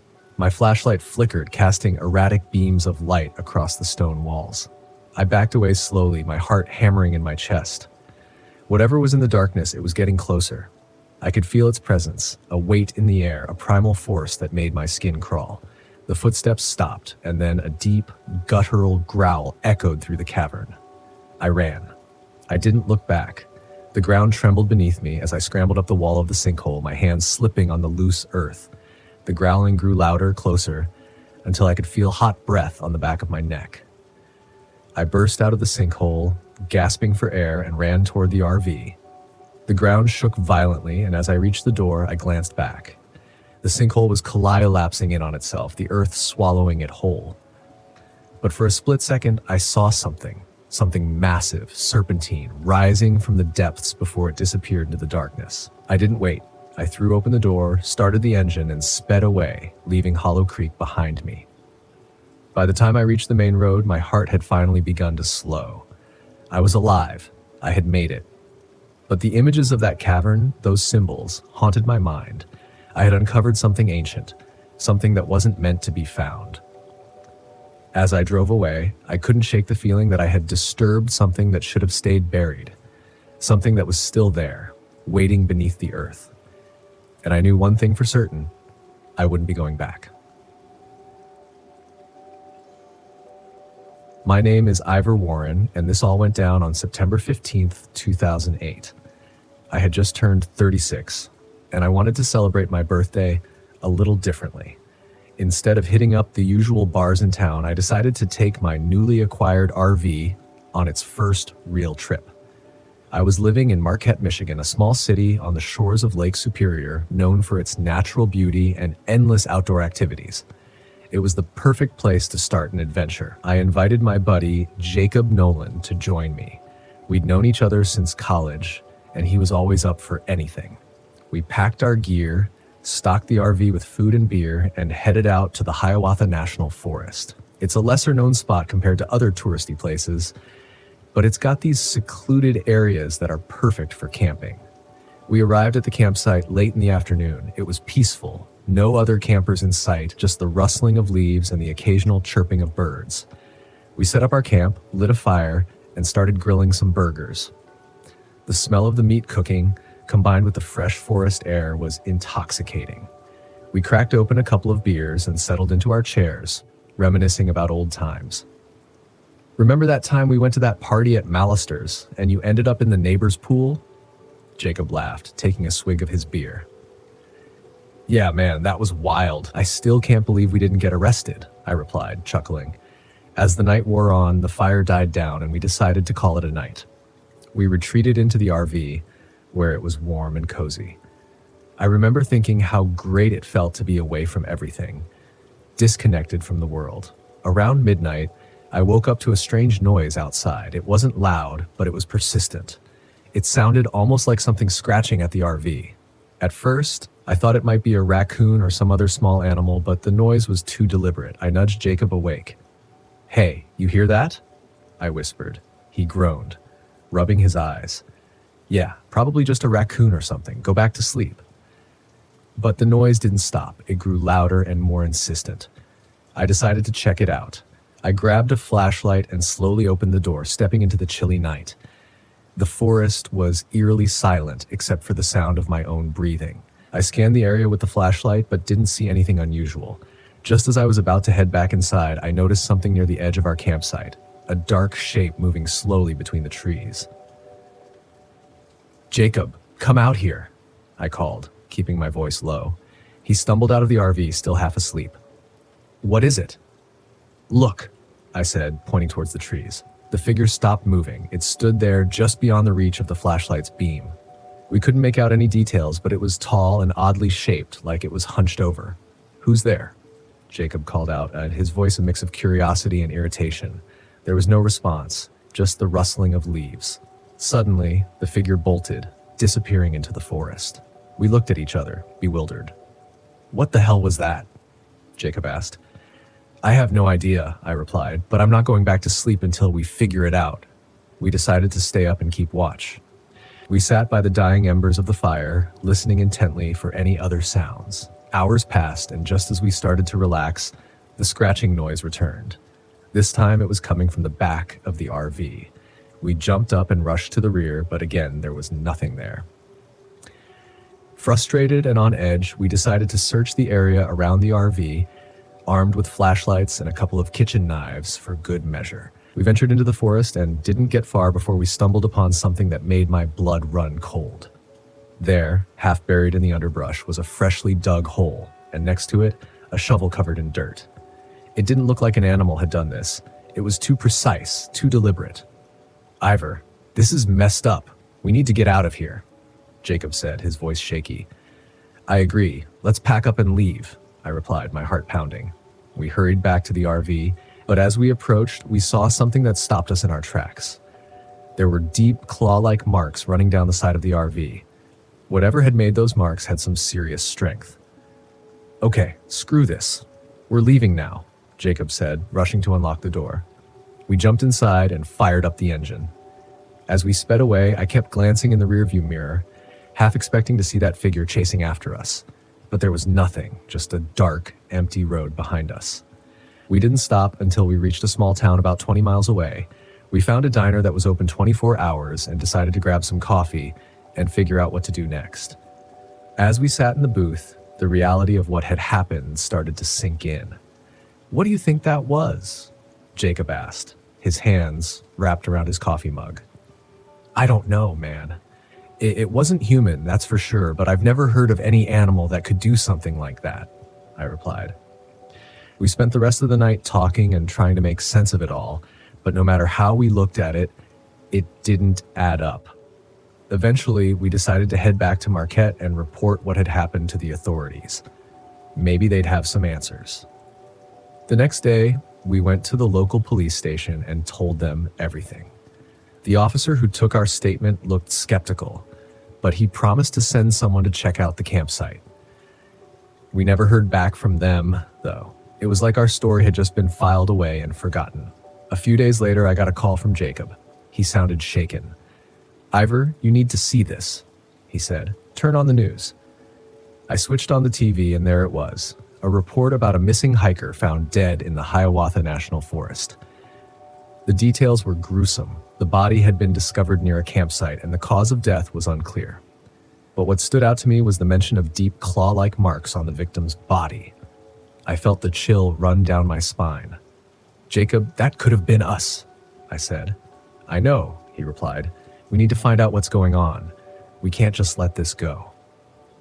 We spent the next few weeks doing research, digging into local folklore and old newspaper articles. We found references to a creature that the local Native American tribes had spoken of, a beast that roamed the forests, hunting those who ventured too far into its territory. They called it Gnarl. The more we read, the more convinced we became that Gnarl was real. But there were no concrete sightings, no definitive proof, just stories and legends passed down through generations. One night, Jacob and I were at my place, poring over maps and documents when we heard a knock at the door. I opened it to find a middle-aged man with a weathered face standing on my porch. "Are you Ivor Warren?" he asked. "Yeah, that's me. Who are you?" I replied. "My name's Daniel. I heard about what happened to you guys in the forest. I've seen Gnarl too," he said, his voice steady. We invited him in, eager to hear what he had to say. Daniel told us about his own encounter with Gnarl years ago. He had been hunting with his brother when they came across the creature. It had killed his brother, and Daniel had barely escaped with his life. "I've been trying to track it ever since," he said, "but it's elusive. It doesn't leave much behind." We shared our story with him, and he nodded, understanding our fear and frustration. "I believe you," he said, "and I think we can find it together." The three of us formed an unlikely alliance, determined to uncover the truth. We made plans to return to the forest, this time better prepared. We brought cameras, recording equipment, and weapons just in case. We camped in the same spot where Jacob and I had our encounter, setting up a perimeter and keeping watch throughout the night. The forest was unnervingly quiet, and we couldn't shake the feeling that we were being watched. Around midnight, we heard the familiar scratching noise again. We grabbed our gear and moved toward the sound, hearts pounding. Just beyond the trees, we saw it, Gnarl, its hulking form barely visible in the moonlight.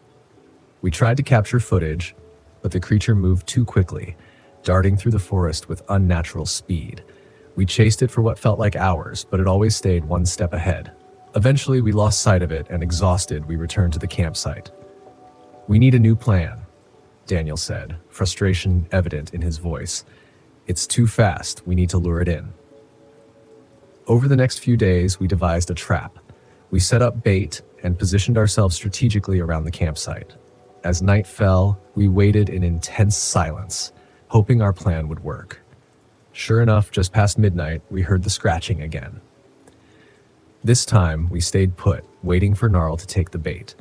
It emerged from the shadows, cautiously approaching the bait we had laid out. I held my breath, watching as the creature came closer. It was bigger than I remembered, its eyes glinting in the darkness. Just as it reached the bait, we sprang into action, shining bright lights on it and attempting to capture it on camera. Gnarl let out a guttural snarl and lunged at us, moving with terrifying speed. We barely managed to dodge its attack, and in the chaos, Jacob was knocked to the ground. The creature loomed over him, its claws poised to strike. Without thinking, I grabbed a nearby branch and swung it at Gnarl, hitting it with all my strength. It snarled and turned on me, its eyes filled with rage. I braced myself for the attack, but Daniel fired a shot, hitting the creature in the shoulder. Gnarl roared in pain and retreated into the forest, disappearing into the darkness. We helped Jacob to his feet, relieved that we had survived the encounter. We packed up and left the forest, knowing we had come too close to death. We didn't get the definitive proof we were looking for, but we had enough footage and evidence to know that Gnarl was real. Back in Marquette, we shared our story with the local authorities and media. Some people believed us, while others dismissed our claims as a hoax. But we knew the truth, and we warned everyone to stay away from that part of the forest. Jacob and I went back to our regular lives, forever changed by our experience. We stayed in touch with Daniel, who continued his quest to track and study Gnarl. We knew we'd been lucky to survive, and we didn't want to push our luck any further.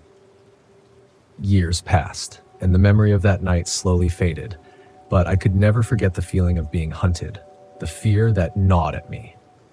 And every time I heard a scratching noise in the dead of night, I couldn't help but wonder if Gnarl was still out there, lurking in the shadows, waiting for its next prey.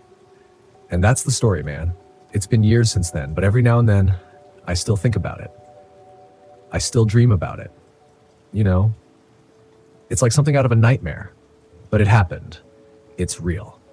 So if you ever decide to go camping in the Hiawatha National Forest, be careful.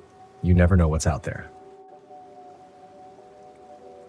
I hadn't planned on staying at Stillwater Grove.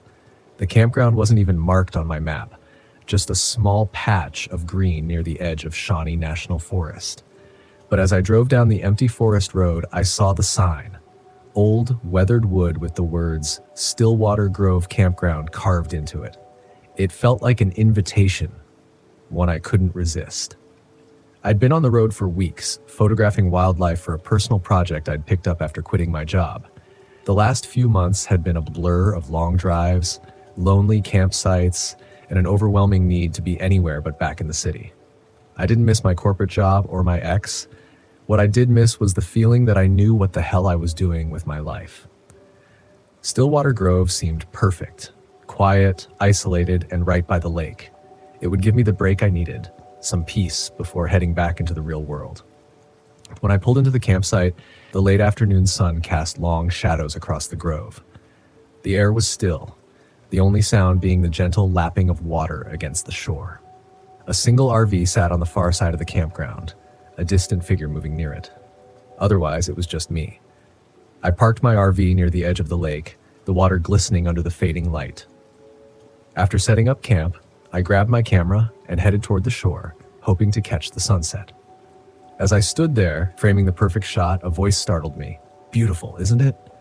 I turned to see a woman standing a few feet away, her face half in shadow. She had an otherworldly kind of beauty, pale skin, long dark hair, and eyes that seemed to take in everything. Yeah, I replied, lowering my camera. It's peaceful. She smiled. It always is here. I'm Ellie, by the way. Nick, I said, shaking her outstretched hand. Her skin was cold, like she'd been standing in the shade for too long. You camping here too? For a little while, she said, her voice soft. I come here every now and then, can't stay away. Her words sent a shiver down my spine, though I couldn't explain why. I wasn't used to talking to people much anymore. The solitude had become my comfort zone, and something about Ellie felt out of place. You here for the fishing? I asked, trying to make small talk. She shook her head. No, just the lake, the quiet. We stood in silence for a moment, watching the sun sink behind the trees. The sky turned shades of pink and orange, the water reflecting the colors like a mirror. I raised my camera, snapping a few shots, and when I looked back, Ellie was gone, just like that. I glanced around, but there was no sign of her. The other RV was still parked at the far end of the grove, but there was no movement. I chalked it up to her being quick on her feet, though it left me feeling oddly unsettled. That night, I couldn't sleep. The wind had picked up, making the trees outside rustle against each other like whispered secrets. I rolled over in bed, trying to find a comfortable position, but something felt off. The RV was too cold, colder than it should have been. I checked the thermostat, but everything seemed normal. Still, the chill lingered. I grabbed a blanket and tried to force myself to sleep. That's when I heard it. A faint sound, barely audible at first, like a woman's voice carried on the wind. I sat up, listening, but it was gone. Just my imagination, I thought. Long days alone in the woods will do that to you. But then I heard it again. This time it was clearer, a soft, melodic humming coming from outside. I climbed out of bed, grabbing my flashlight.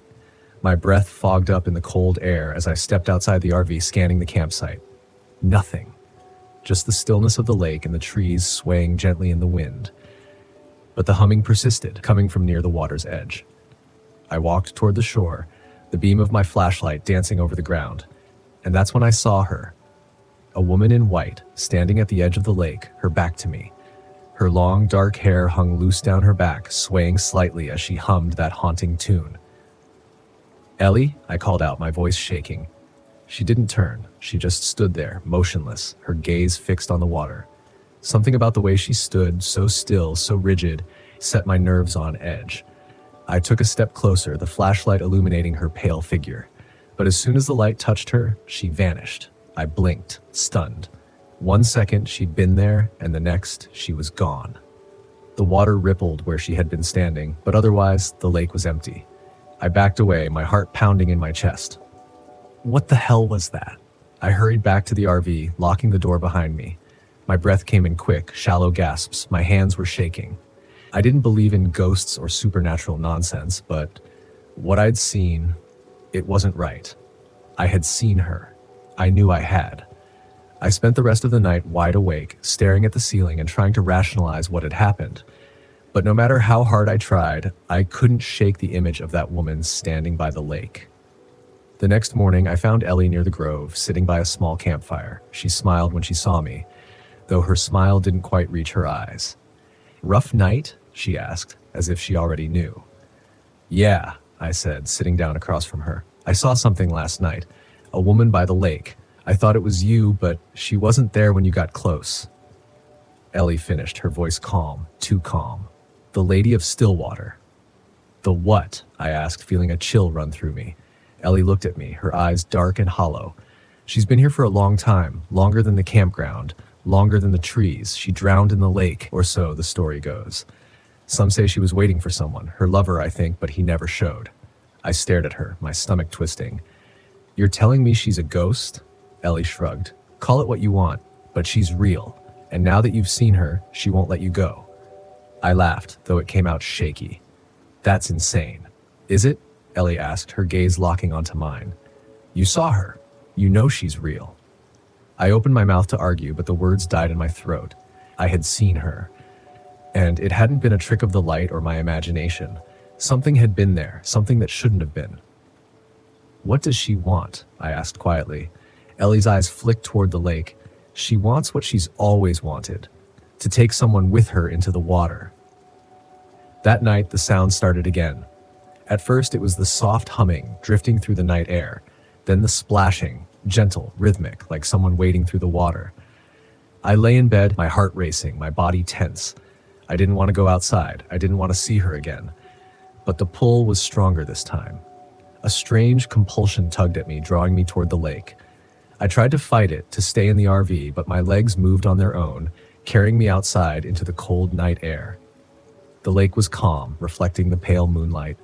And there she was, standing in the water, her white dress billowing around her as if moved by an unseen current.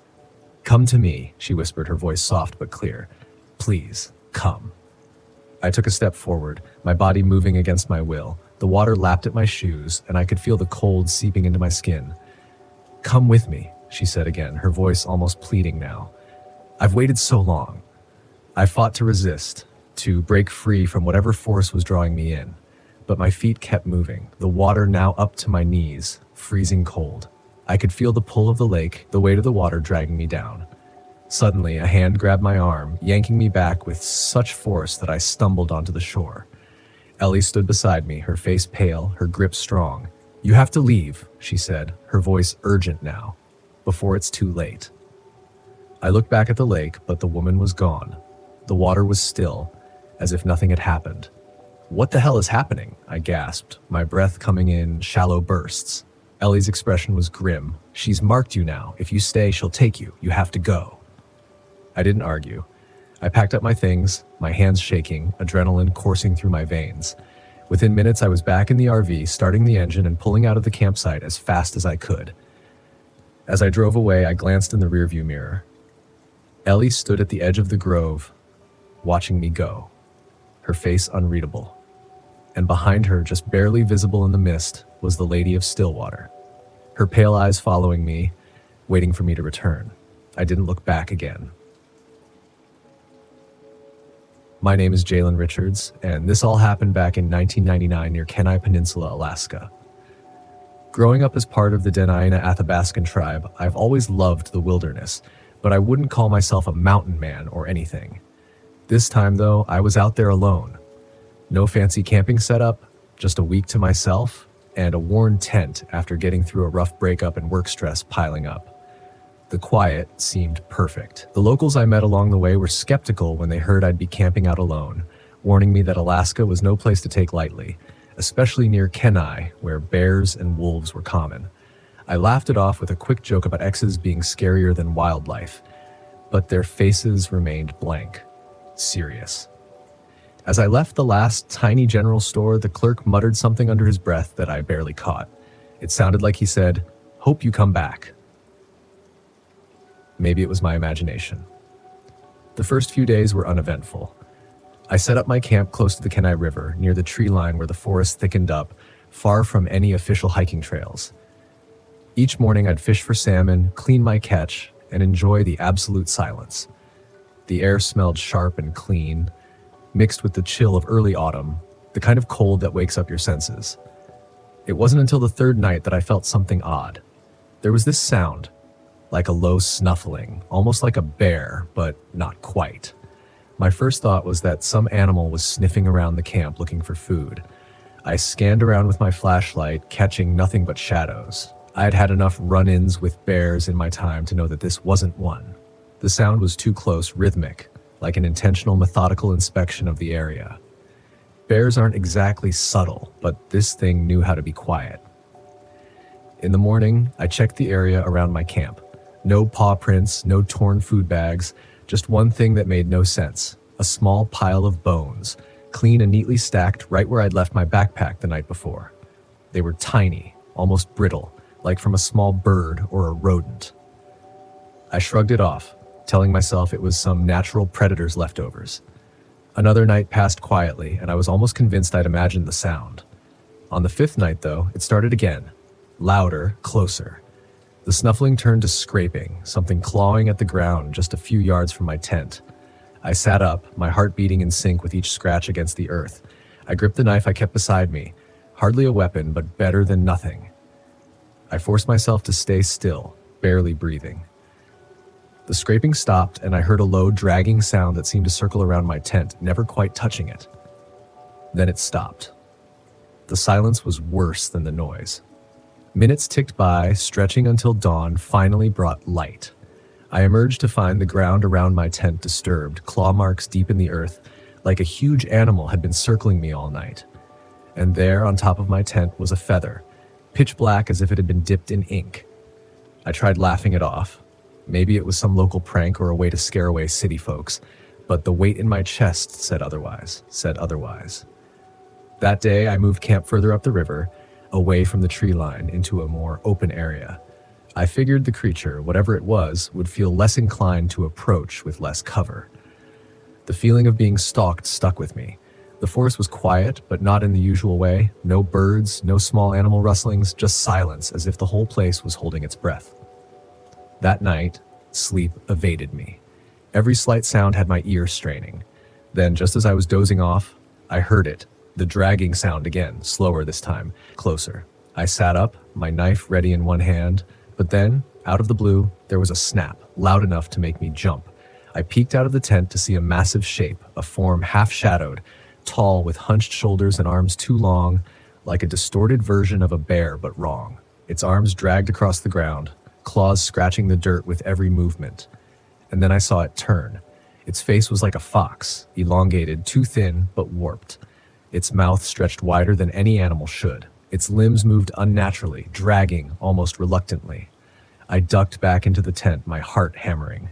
It was no animal I'd ever seen, not even close. Part of me wanted to get up and run, but every survival instinct screamed at me to stay put. Hours passed, each one longer than the last. I stayed still until the first hint of dawn when I finally dared to move. The creature was gone, but my camp was torn up. I found paw prints, if you could even call them that, all around, and another feather, half crushed into the dirt. On the 6th day, the plan was simple. Hike back as fast as I could, back toward the tiny town where I'd last seen people. The weight of the wilderness seemed to press in on me with each step. I expected to hear that dragging sound, see those twisted limbs behind me. By midday, my shoulders burned from the weight of my pack, and I stopped to catch my breath. That's when I noticed I wasn't alone. There was a figure off to the side, hidden partially by the trees. A man, at least that's what I thought. I yelled out, asking if he was lost or needed help. He didn't answer. Instead, he raised a hand and pointed, not at me, but back the way I had come. His face was shadowed, the skin pale like he hadn't seen the sun in years, eyes hollow as if emptied of everything human.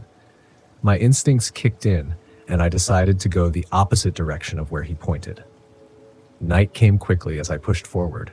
I was tired, too tired to keep moving, but the sense of being herded kept me going. It felt like there was more than one of them now, these strange figures watching, waiting, blending into the landscape. I'd see one and then lose it, the figure vanishing into the trees, only to reappear here, a few yards ahead, pointing me in another direction. They were leading me somewhere. I realized somewhere I did not want to go, but the terrain became treacherous as I tried to leave.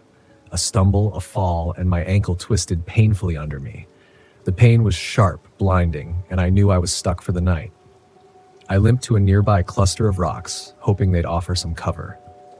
Sitting there in the dark, I heard them, the shuffling, the dragging sounds closing in. One by one, the figures appeared, standing in a rough circle around me, eyes empty, limbs bent at awkward angles. They moved in sync, slow and methodical. In the dim light of my flashlight, I caught glimpses of their faces, each different yet somehow alike, as if they'd all been twisted by the same force. The tall creature, the one from before, emerged from the shadows. It moved toward the figures, each one reaching out to it like they were all bound to this thing. And then it looked at me. I don't know why, but that glance felt like a judgment, a silent understanding passing between us. My mind raced, thinking of any way to escape. Suddenly, it lunged toward one of the figures, and with a horrific display of strength, tore it apart, scattering flesh and bones like a warning. The others turned, following its lead. I don't know how, but the sight of that violence gave me the adrenaline I needed. I forced myself up, ignoring the pain, and hobbled as fast as I could through the trees. The next few hours blurred, the sound of ripping, the smell of decay, the steady thud of feet pounding behind me. I pushed on, desperation driving me forward, and then I saw it, the outline of a cabin barely visible through the trees. I staggered to it, half falling against the door, and forced my way inside, locking it behind me. The silence pressed in once more. I collapsed to the floor, panting, staring at the dark windows. I didn't dare move until the first light crept in through the cracks. By then, the sounds had stopped. I stumbled out of the cabin, following the nearest trail back to the town. Later, I learned the cabin had belonged to a trapper who'd vanished years ago. The locals only spoke of him in hushed tones, saying he was taken by a creature known to stalk those woods, something older than any bear or wolf. They called it the Gatherer, a name passed down from the old stories meant to warn people off. I'll tell you this much. Those figures, whatever they were, had been human once, and the Gatherer had made them into something else entirely, something bound to its will, lurking for anyone foolish enough to step into its territory. I thought a week alone in the Apache Sitgreaves National Forest would be the perfect way to clear my head after everything that had happened. The divorce, leaving the military, and that nagging feeling I'd wasted years of my life. I figured some isolation would help me reset, so I packed up my RV, grabbed my gear, and drove deep into the heart of the forest. I should have known better when I first pulled into the campsite. I felt that familiar sense of calm I used to get on deployment, a kind of satisfaction that comes with being prepared for whatever the wilderness might throw at me. The Apache Sitgreaves is a vast, rugged place, and this far in, you don't see many other campers. That's why I picked it. No people, no distractions, just the forest, my RV, and my thoughts. I set up camp quickly, parking the RV at the edge of a tree line overlooking a deep ravine. The view was incredible. The trees spread out like a sea of green, with the sun dipping low, casting long shadows over the land. I spent the first day hiking, snapping a few photos of the landscape and trying to relax. By nightfall, the temperature dropped sharply, but I welcomed the cold. It felt like the world was trying to numb me, erase the pain I'd been carrying since Rachel left. I lit a small fire, sat by it, and let the quiet settle in. That's what I wanted after all, but the silence felt different out here. It wasn't peaceful, it was watchful. The first night passed uneventfully, but something woke me around 3 a.m. I sat bolt upright, listening. There it was again, a sound just outside the RV. It wasn't the usual rustle of wildlife or the distant call of an owl. No, this was different, slow, deliberate footsteps. At first, I thought maybe another camper had wandered into my area, but when I peered through the window, all I saw was blackness, the dense trees illuminated only by the faint moonlight. I grabbed my flashlight and stepped outside. The cold air hit me immediately, sharp and biting. I swept the beam of light across the campsite, scanning the edges of the trees. The footsteps had stopped. Nothing moved. The fire had long since died out, leaving behind only a few glowing embers. No signs of anyone. I convinced myself it was probably just an animal and went back inside, locking the door behind me. But even as I lay back down, the hairs on the back of my neck stayed up, like I wasn't alone. By the second day, I was already starting to feel the isolation. The weather was turning colder than I'd expected, and to make matters worse, the RV's heater was acting up. It kept cutting out, leaving the inside freezing. At night, I spent hours trying to figure out what was wrong, but it was no use. I'd have to tough it out. I hiked out again that afternoon, looking for some distraction. The forest was beautiful, but in an unforgiving way. The trails were rough, and after a while, I veered off the main path looking for more secluded spots to explore. I told myself it was for the photography, but really, I just wanted to be somewhere no one could find me. That's when I first saw the carvings. At first, I didn't even notice them. They were subtle, old, just faint marks on the trees. I stopped to take a break and caught sight of one right in front of me. A series of lines etched into the bark, almost like a symbol. I ran my fingers over it, feeling the grooves. It wasn't natural. Someone or something had put it there. As I moved on, I found more of them, scattered and in no particular pattern, but close enough to make me uneasy. They circled the area where I'd set up camp like some kind of boundary. I shook off the strange feeling gnawing at my gut. This forest was old. People had been here long before me, carving symbols and marks for reasons long forgotten. Nothing to worry about. But I didn't stop worrying. That night, I woke up again, the same time as before, 3 a.m. The footsteps were back, closer this time. The sound was unmistakable, soft but deliberate, like someone walking slowly around the RV, testing the ground with each step. I held my breath, listening. The footsteps circled the RV, paused, then resumed. My heart pounded in my chest. I reached for the flashlight but hesitated. What if it wasn't a person? What if it was something else? The footsteps stopped. Dead silence. Then I heard the tapping. Soft, rhythmic taps on the windows. My mouth went dry. I couldn't move, couldn't breathe. The taps grew louder, more insistent, coming from all sides of the RV now. I forced myself to get up slowly and crept to the nearest window. My hands shook as I pulled the curtain back just a little. The beam of my flashlight cut through the darkness outside. Nothing. Just the forest and the shadows. But when I looked again, I saw it. A handprint pressed against the glass, smudged and distorted like someone or something had leaned in close. The print was too large to be human. Its fingers were long, unnaturally so, and the palm had an odd, warped shape to it. I stumbled back, dropping the flashlight, my heart hammering in my chest. I don't know how long I stood there frozen, but the tapping eventually stopped. The air felt thick, like it was pushing down on me, suffocating me. I stayed awake the rest of the night, gripping my hunting knife, waiting for the footsteps to return. By the third day, I was ready to leave. I packed my gear and decided to head out early. Whatever had been out there the night before, I didn't want to find out. But when I tried to start the RV, the engine wouldn't turn over. I tried again and again, but nothing. Dead. The frustration boiled over into panic. I was stranded. I grabbed my map and decided I'd have to hike out to the nearest ranger station, a few miles away. It wasn't ideal, but I couldn't stay here another night, not with whatever was out there. I set off down the trail, moving fast. The cold had seeped into my bones, but I pushed on, hoping to make it before dark. The forest felt different now, darker, heavier. Every sound seemed amplified, every shadow hiding something just out of sight, and the feeling of being watched, it never went away. About halfway to the station, I heard it again, footsteps that weren't my own. I stopped, listening. My hand rested on the knife at my side. Then I heard a voice. It came from behind me, soft and distant. Liam. I froze. My blood ran cold. Liam, help me. The voice was familiar, too familiar. It was Rachel's voice, my ex-wife. But she wasn't here. She couldn't be here. I turned slowly, scanning the trees. Nothing. Liam, her voice again, closer this time. I felt a wave of nausea roll over me. This wasn't real. It couldn't be. My mind was playing tricks on me. I started walking again, faster this time, my eyes darting around, looking for any sign of movement.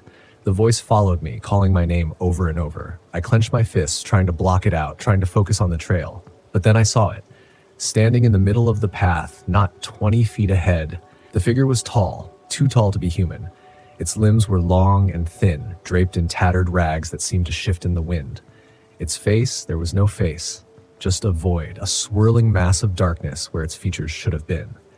Its eyes, though. Its eyes were glowing, bright yellow, like two embers burning in the night. I stumbled back, my heart racing. The thing didn't move. It just stood there, watching me, waiting. I fumbled for my knife, holding it out in front of me, though I knew it wouldn't do any good. My mind raced, trying to make sense of what I was seeing, but there was no sense to it. This thing wasn't human. It wasn't natural. The Watcher. Something from old Apache legends, stories I'd heard long ago, was real, and it had found me.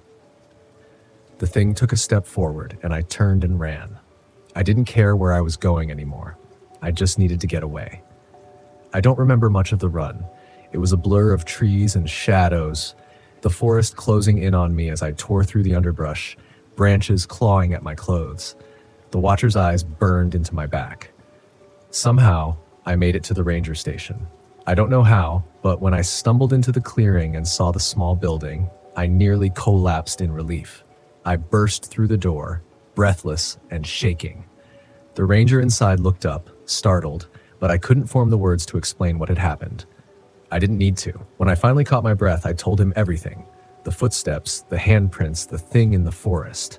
He didn't believe me, of course. Why would he? He checked my RV later, saw the scratches in the smudged handprint, but still shrugged it off. Probably just a bear, he said, but I know better. As I sit here now, writing this down, I can still feel it. The Watcher's eyes on me. It's waiting, watching, and it'll follow me no matter where I go.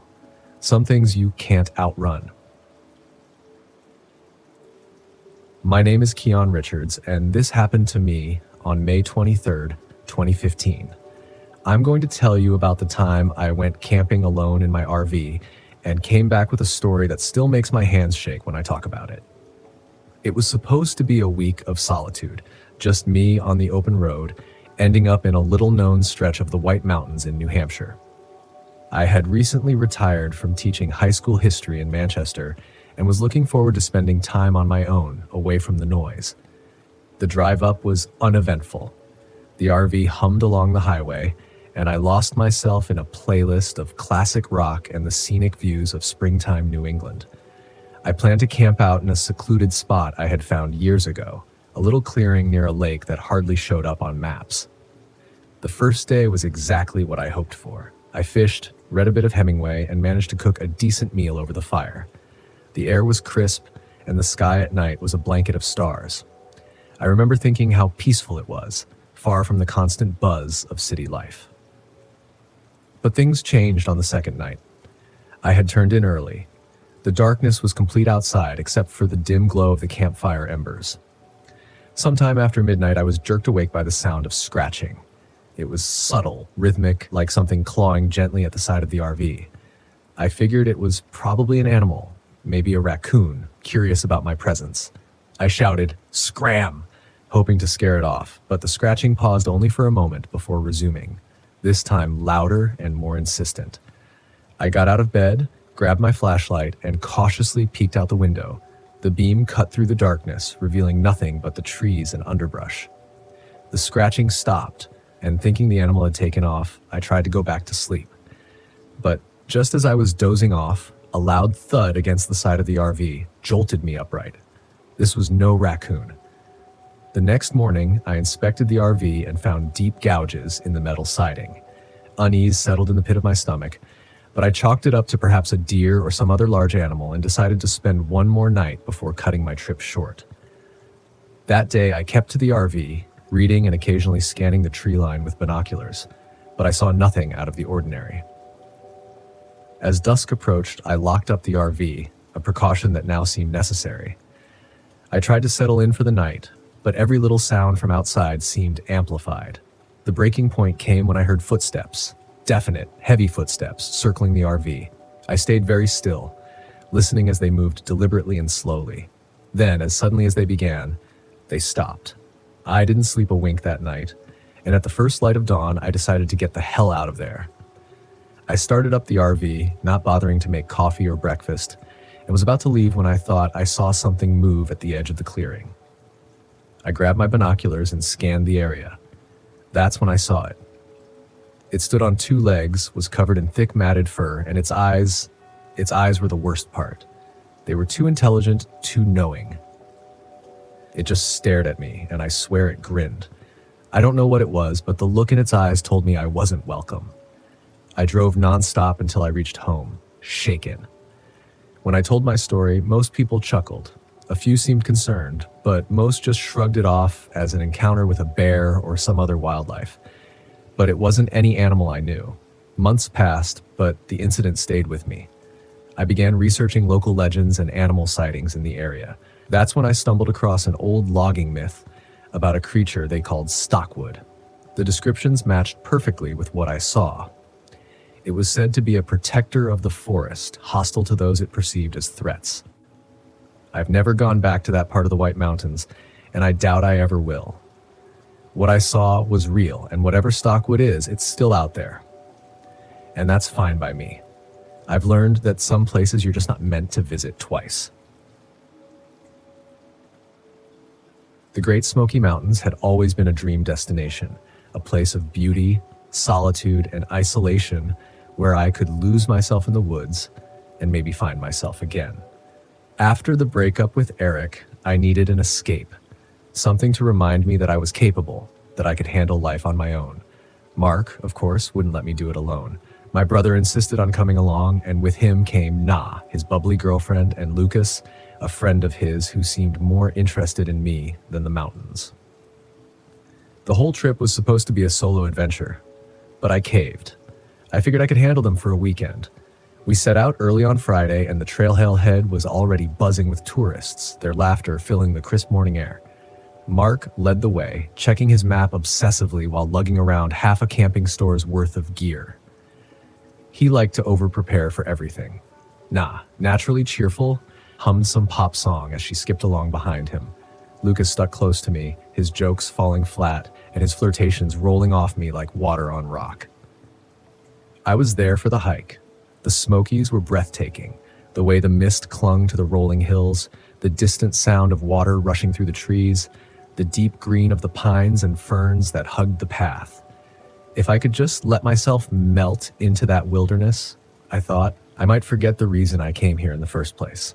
But that sense of peace didn't last long. By the time we reached the more remote trail where we planned to camp, the crowds had thinned out. It was just us, and I was grateful for the quiet, at least at first. But as the sun began to dip behind the mountains, a strange heaviness settled over the forest. The cheerful calls of birds disappeared, replaced by an eerie stillness. "Something feels off," I said, mostly to myself. "You're just not used to the quiet," Lucas replied, a grin plastered on his face. "This is the best part. Just us in the wild." I nodded but couldn't shake the sensation. As we set up camp, Mark was his usual methodical self, making sure the tents were positioned perfectly and ensuring the fire pit was well constructed. Meanwhile, Lucas's tent wouldn't stay upright. The poles sagged despite his best efforts. Na laughed at his struggle, but I could sense the rising frustration. "You didn't exactly bring a 5-star hotel, huh?" she teased. I didn't blame her for laughing. Lucas's tent was a joke, but when the wind picked up later that night, it was less funny. The flimsy thing shook and collapsed in on him. Halfway through dinner, Mark offered to help him fix it, but Lucas waved him off. "I'll manage," he muttered, clearly embarrassed. I felt a twinge of guilt, but the night was closing in fast, and we all needed rest. We sat around the fire, the woods around us thick with shadows. The Smokies, which had seemed so beautiful just hours earlier, now felt ominous. We were miles from the nearest ranger station out of cell service, with nothing but trees and mountains for company. And then, just as we were beginning to relax, we heard it, a distant scream. It was high-pitched, echoing through the valley. It wasn't human, but it wasn't quite animal either. The sound made my skin crawl. "Cougar," Mark said, but he didn't sound convinced. "Yeah, right," Lucas scoffed, throwing another log on the fire. "That's the Wampus cat." He grinned, as if he'd just cracked some hilarious joke, but no one laughed. I hadn't grown up around here, but I knew enough about Appalachian folklore to recognize the name.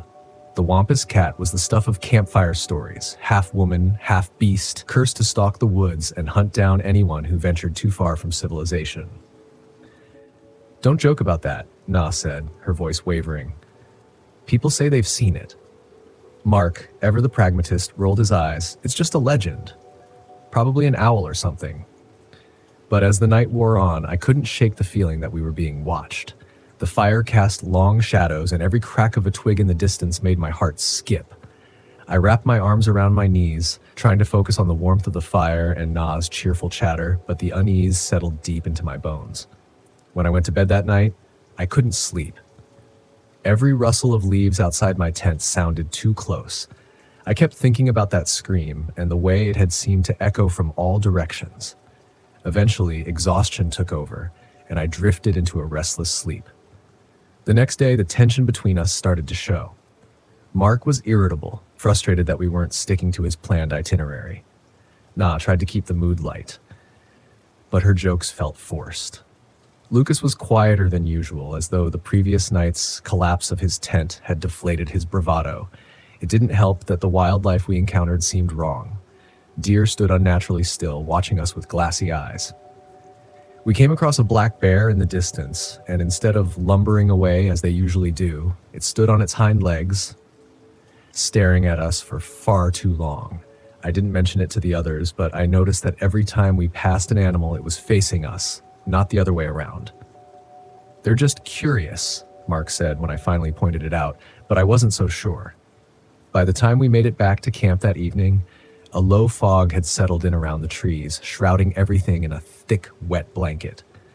My unease from the night before returned, stronger than ever. I set my gear down near the fire pit and wandered toward the edge of camp, drawn to the stillness that felt too unnatural. As I stood there scanning the woods, something moved in the distance. At first, it was just a shadow, a blur of movement between the trees. I blinked, thinking my eyes were playing tricks on me, but then I saw it again, something humanoid, but not quite. It was tall, hunched, and moved with a feline grace. For a split second, I swore I saw glowing yellow eyes staring back at me from the shadows. "Hannah?" I jumped, startled by Mark's voice. "Yeah?" I lied, turning back to the fire, but I kept looking over my shoulder, searching the tree line for any sign of the creature. Nothing. But I knew I hadn't imagined it. That night, the woods came alive with sound. The same scream echoed through the trees, but this time it was closer, louder. I could hear branches snapping in the distance. Something big moving through the underbrush. Na woke with a start, her eyes wide with fear. "Mark," she whispered, shaking him awake. "Something's out there." Lucas sat up too, his face pale in the firelight. "It's the Wampus cat," he said, but this time there was no humor in his voice. I glanced at Mark, hoping for some reassurance, but even he looked rattled. "We need to stay together," Mark said, his voice low and steady. "Whatever it is, it's probably just curious. Let's not provoke it." But as the night wore on, the sounds grew closer. Branches breaking, heavy footsteps circling our camp. I gripped the camping knife I kept in my pack, my hands slick with sweat. The fire crackled weakly, its light barely piercing the thick fog that had rolled in again. And then it attacked. It happened so fast. 1 minute, we were huddled around the fire, and the next, something lunged from the shadows, knocking Lucas off his feet. He screamed, scrambling to get away, but the creature, whatever it was, slashed at him with claws I could barely see. Blood sprayed across the campsite, dark and viscous in the firelight. "Run!" Mark shouted, grabbing Na and pulling her toward the trail, but I couldn't move. I was frozen, staring at the thing that had attacked Lucas. It was like nothing I'd ever seen, half human, half mountain lion, its eyes glowing yellow as it crouched over him, growling low in its throat. "Hannah!" Mark yelled again, and that snapped me out of it. I ran. The four of us tore through the woods, barely able to see the trail in the thick fog. I could hear Lucas behind us, his footsteps growing fainter, his breath ragged. The Wampus cat was toying with us, letting us run, letting us think we had a chance. It let out another ear-piercing scream, and I knew it was coming for us. "We need to stop it!" I gasped, my lungs burning as I struggled to keep up with Mark and Na. "Fire!" Mark glanced back at me, his face pale with fear. "It's scared of fire." "We can't stop now," I said, but we didn't have a choice. The Wampus cat was right behind us, its footsteps growing louder, closer. I could see the glow of its eyes through the trees, the way it moved, darting between the shadows. We reached the edge of a clearing, and Mark stopped dead in his tracks. "Hannah, light it. Light everything." I fumbled with the matches in my pack, my hands shaking. We piled everything we had, gear, clothes, food, into a makeshift bonfire and lit it. The flames roared to life, casting long shadows across the clearing. For a moment, the Wampus cat hesitated, its eyes reflecting the firelight. It circled the edge of the clearing, growling low in its throat, but it didn't come closer. We stood there, panting, watching as the creature melted back into the shadows, its eyes the last thing to disappear. We stayed there until dawn, huddled around the fire, too scared to move. Lucas never caught up. By morning, we were exhausted, bloodied, and broken, but we were alive. We never found Lucas's body. Mark didn't talk about what happened, and Na didn't speak much either. We made it back to the ranger station, where they told us we'd probably been attacked by a bear. But I knew better. The Wampus cat was real, and it was still out there, waiting for its next victim. My name is Luke and Brian, and this happened to me in May of 1999. I was hauling a load of refrigerated meat across a desolate stretch of highway in Nevada, bound for a distribution center in Sacramento. It was the kind of route where you could drive for hours without seeing another soul, just miles of scrubland and the occasional tumbleweed rolling across the road. The monotony was enough to make anyone go a bit stir-crazy, but the pay was decent, and I had bills to pay. It was around midnight when I pulled into a rest area off Highway 50, also known as the loneliest road in America. I needed a break, and the eerie quiet of the place seemed like as good a spot as any. There were a few other trucks parked there, engines idling softly in the darkness, their drivers no doubt catching some shut-eye. I climbed down from my cab, stretched my legs, and headed toward the restrooms. The air was cool, and the only sound was the distant hum of a generator somewhere. I noticed a beat-up sedan parked at the far end of the lot, its windows too dark to see inside. I didn't think much of it at the time. Folks in all kinds of vehicles used these rest stops. As I was washing my hands in the grimy restroom, I heard the door creak open behind me. In the mirror, I saw a man enter. He was tall, maybe 6'2", with a thick beard and wearing a ratty flannel shirt. He didn't make eye contact, just shuffled over to the urinals. Something about him set me on edge, but I shrugged it off, dried my hands, and headed back to my truck. When I got back to my rig, I saw another trucker, a guy named Vince I'd met a few times on the road, standing by his truck smoking a cigarette. Vince was a burly guy with a friendly demeanor, and we chatted for a bit about our routes and the usual trucker gripes. "Hey, Lucan," Vince said, taking a drag from his smoke. "You ever get the feeling like you're being watched out here?" I chuckled. "All the time, man. It's probably just the isolation getting to you." Vince nodded, but didn't look convinced. "Yeah, maybe. Anyway, stay safe out there." We said our goodbyes, and I climbed back into my cab, locking the doors out of habit. I reclined my seat, closed my eyes, and tried to get some rest, but sleep didn't come easy. I couldn't shake the feeling that something wasn't right. The image of that bearded guy in the restroom kept popping into my head.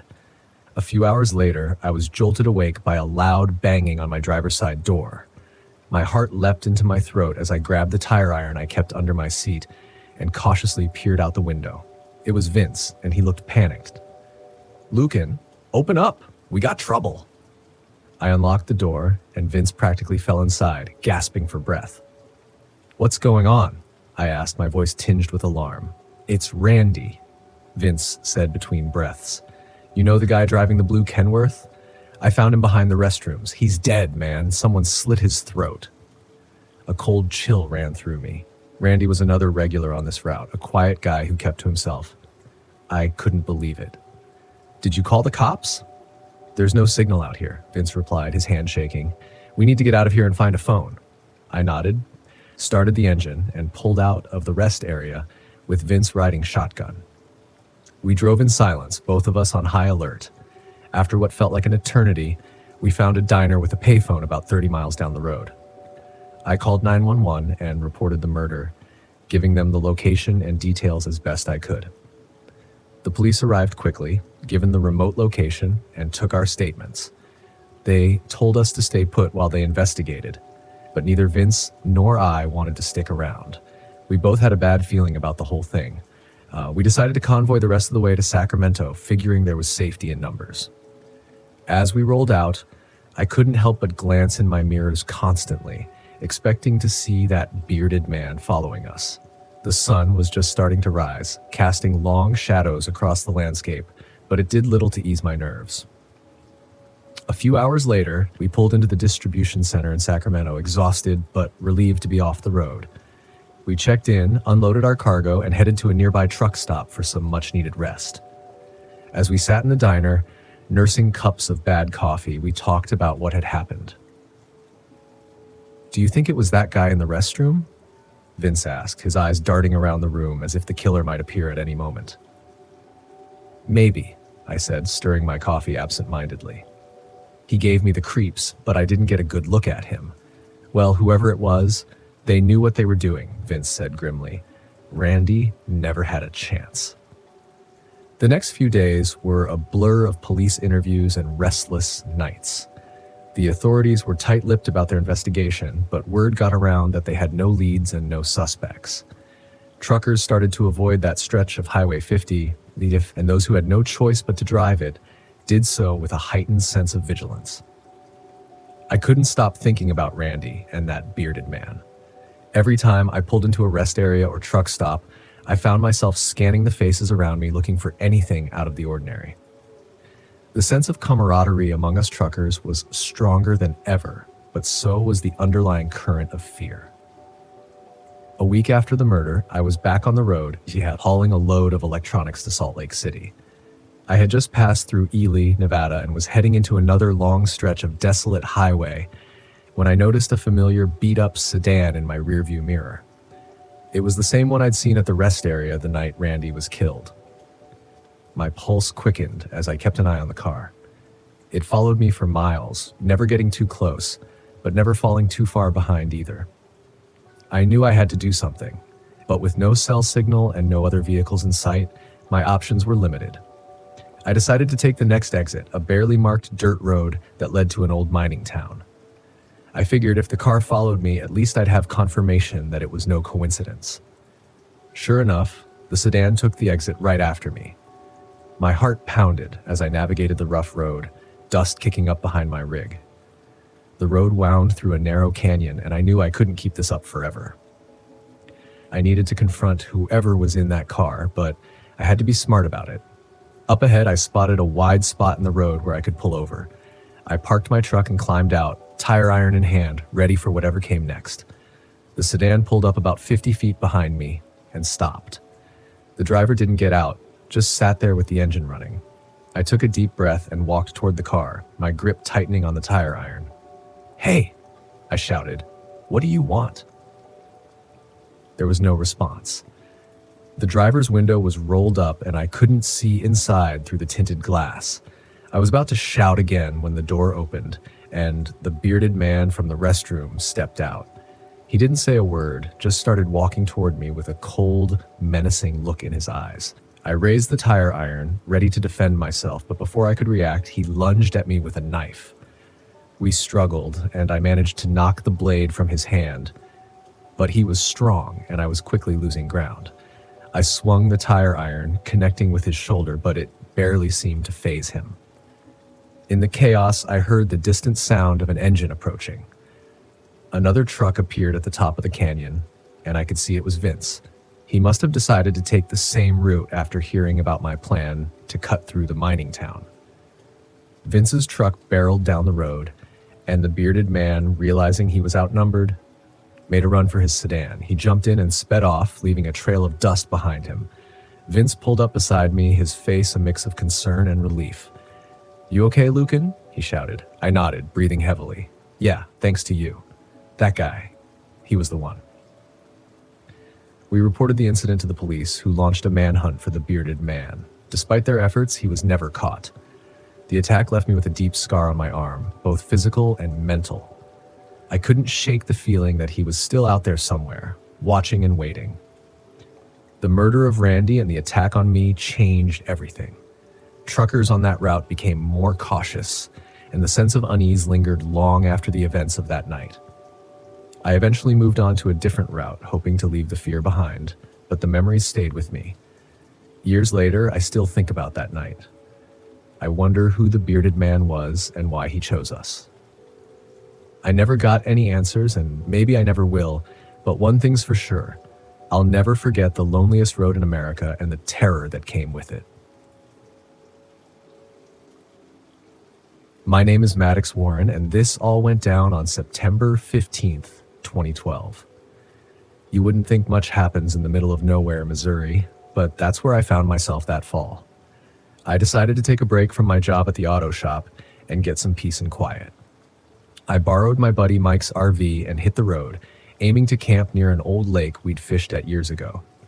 The lake wasn't anything special, just a quiet spot surrounded by thick woods. Mike and I had gone there a few times, and it always felt like our own secret place. This time, I wanted to spend a few days fishing, reading, and maybe having a beer or two without any distractions. I got there in the afternoon, parked the RV, and set up camp. The sun was just starting to dip, casting long shadows over the water. It was serene, the kind of place where you could hear yourself think. I started a fire, cracked open a beer, and settled into my old camping chair. Everything was perfect. The first night was uneventful. I slept like a log, waking up to the sound of birds and the smell of pine. I spent the day fishing and caught a couple of decent-sized bass. It was around sunset when I noticed something odd. The woods, usually alive with the sounds of critters and birds, had gone dead silent. It was like someone had hit the mute button. I shrugged it off, figuring maybe a coyote or something was nearby. As it got darker, I stoked the fire and cooked up the fish I'd caught. I was just finishing my meal when I heard a noise, a sort of rustling, like something big was moving through the trees. I strained my ears, trying to catch any sound, but everything went quiet again. Probably just a deer, I muttered to myself, tossing another log on the fire. But I couldn't shake the feeling that something was off. I decided to head inside the RV and lock up for the night, just in case. Around midnight, I woke up to a scratching sound on the side of the RV. It was faint at first, but then it grew louder, more insistent. I grabbed the flashlight and my pocket knife, the only weapon I had, and crept toward the window, peeking out. I didn't see anything, but the scratching continued. "Who's out there?" I called, my voice sounding braver than I felt. The scratching stopped abruptly. I waited, holding my breath, but nothing happened. After a few minutes, I convinced myself it was just a branch or an animal. I climbed back into bed, but sleep didn't come easy. The next morning, I found long, deep scratches on the side of the RV. They were too high to be from any animal I knew of, and definitely not a branch. I decided to stay close to camp that day, keeping the fire going and my eyes open. By afternoon, the uneasy feeling had settled into a constant knot in my stomach. Mike called to check in, and I almost told him about the scratches, but decided against it. He just laughed and told me I was being paranoid. Instead, I talked about the fish and the good weather. As the day wore on, I kept hearing noises from the woods, like something was watching me. I couldn't see anything, but I knew I wasn't alone. That night, I fortified the RV as best as I could, locking all the doors and windows. I kept the flashlight and knife close. Sleep was fitful, and I woke up several times hearing those strange noises. Around 3 a.m., the RV started to shake violently, like something was pushing it from the outside. I jumped up, heart pounding, and flicked on the flashlight. The shaking stopped, but I could hear heavy breathing outside, low and guttural. I yelled, "Get away from here," and the breathing turned into a low, menacing growl. I didn't dare open the door or look out the window. I just sat there, knife in hand, waiting for dawn. When the sun finally came up, the shaking and growling had stopped. I stepped outside, every muscle tense, and saw more scratches on the RV. These ones were deeper, and there were strange footprints around the camp. They were like nothing I'd ever seen, big and clawed, almost like a bear's, but different, more human-like. I decided it was time to leave. I packed up as quickly as I could and started the RV, my hands trembling as I pulled out of the campsite. I saw movement out of the corner of my eye, something large and dark, just slipping back into the woods. I didn't stop to look closer. The drive back to town felt like it took forever. I kept checking the rearview mirror, half expecting to see something chasing me. When I finally got back to civilization, I parked the RV at Mike's place and sat there, trying to make sense of what happened. Mike came out and saw the scratches. "What the hell did you do to my RV?" he asked, half joking but with a worried look in his eyes. "I don't know, man. Something was out there. I can't explain it," I said, my voice shaking. He looked at me like I was crazy, but he didn't press the issue. I went home, but I couldn't shake the feeling that whatever it wasn't done with me. A few nights later, I had the same dream. I was back at the lake, sitting by the fire, and something was watching me from the trees. The dream felt so real that I'd wake up sweating, the sound of heavy breathing still echoing in my ears. I started doing some research, trying to figure out what it could have been. I read about all sorts of creatures and legends, but nothing matched exactly. The closest thing was a local legend about a creature called the Rock, a sort of forest spirit that was said to guard the woods. The stories were vague, but they all mentioned the same thing: deep scratches and the sense of being watched. I didn't go back to that lake, and I never camped alone again. Whatever was out there, I didn't want to find out. It's been years, and sometimes I still hear that low breathing in my dreams. Maybe it was just my imagination, but those scratches were real, and so was the fear. So that's my story. Believe it or not, it's what happened. Sometimes I think about going back, trying to find out more, but then I remember those nights and the terror that gripped me. Some things are better left alone, and that's it. I don't have all the answers, but I know one thing. I'm not going back to that lake. Not ever. That's when I saw it. On the small countertop just behind the sink, a single black feather, charred at the edge. I hadn't opened the doors. I hadn't let anything in. I didn't own anything with feathers, not even decorations. That night, I didn't sleep. I sat upright, clutching the steering wheel, waiting for the sun to rise. When it finally did, I drove again, like a man possessed, like I was trying to outrun a shadow dragging behind me. I reached Oklahoma and found a campground off a rural road, empty, open, no trees for miles, just dry grass, gravel lots, and a faded community bathroom. It wasn't beautiful, but it felt honest, nothing to hide behind. I backed into a spot near the far end and parked the van with the nose facing out. If I needed to leave quickly, I didn't want to reverse. I set up nothing. No awning, no chairs, just cracked the window and sat in silence. That's when the dreams began. Not vague, not fleeting. Lucid. The same one, night after night. I'm sitting inside the van, looking out the windshield at a dark figure in the distance. Tall, hunched, with limbs too long and a neck that crooks like it's broken. It stands at the edge of the high beams, just where the light fades, like it's waiting for me to make a choice. In the dream, I always hesitate, and in that hesitation, it steps forward. One jerky, unnatural stride at a time, and then I wake up. Every time, I'm drenched in sweat, the van humid with breath, like someone else had just been inside. It wasn't sleep, it was surveillance. Something was watching me from the space between sleep and waking, a place it knew better than I did. On the fourth night at that Oklahoma lot, I woke not from a dream, but from the sound of the van door unlocking. Click. I froze, didn't breathe. Then, click again. Slow, deliberate. Someone was at the sliding door. I lunged forward and yanked the curtain aside. No one, but the door was open 2 inches, just enough to see the black night beyond. No wind, no movement, no sound. I slammed it shut, locked everything. Sat there, staring at my own reflection in the windshield, heart rattling like loose coins in a jar. That's when I realized I'd made a mistake. A fundamental one. I thought if I moved enough, if I stayed paranoid, I'd be one step ahead of whatever was following me. But I hadn't gone deep enough. This thing, this presence wasn't chasing me in miles. It was chasing me in fear, feeding on it, growing stronger the more I doubted myself. It wasn't enough to be afraid. I had to be broken. So I made a choice. I stopped running.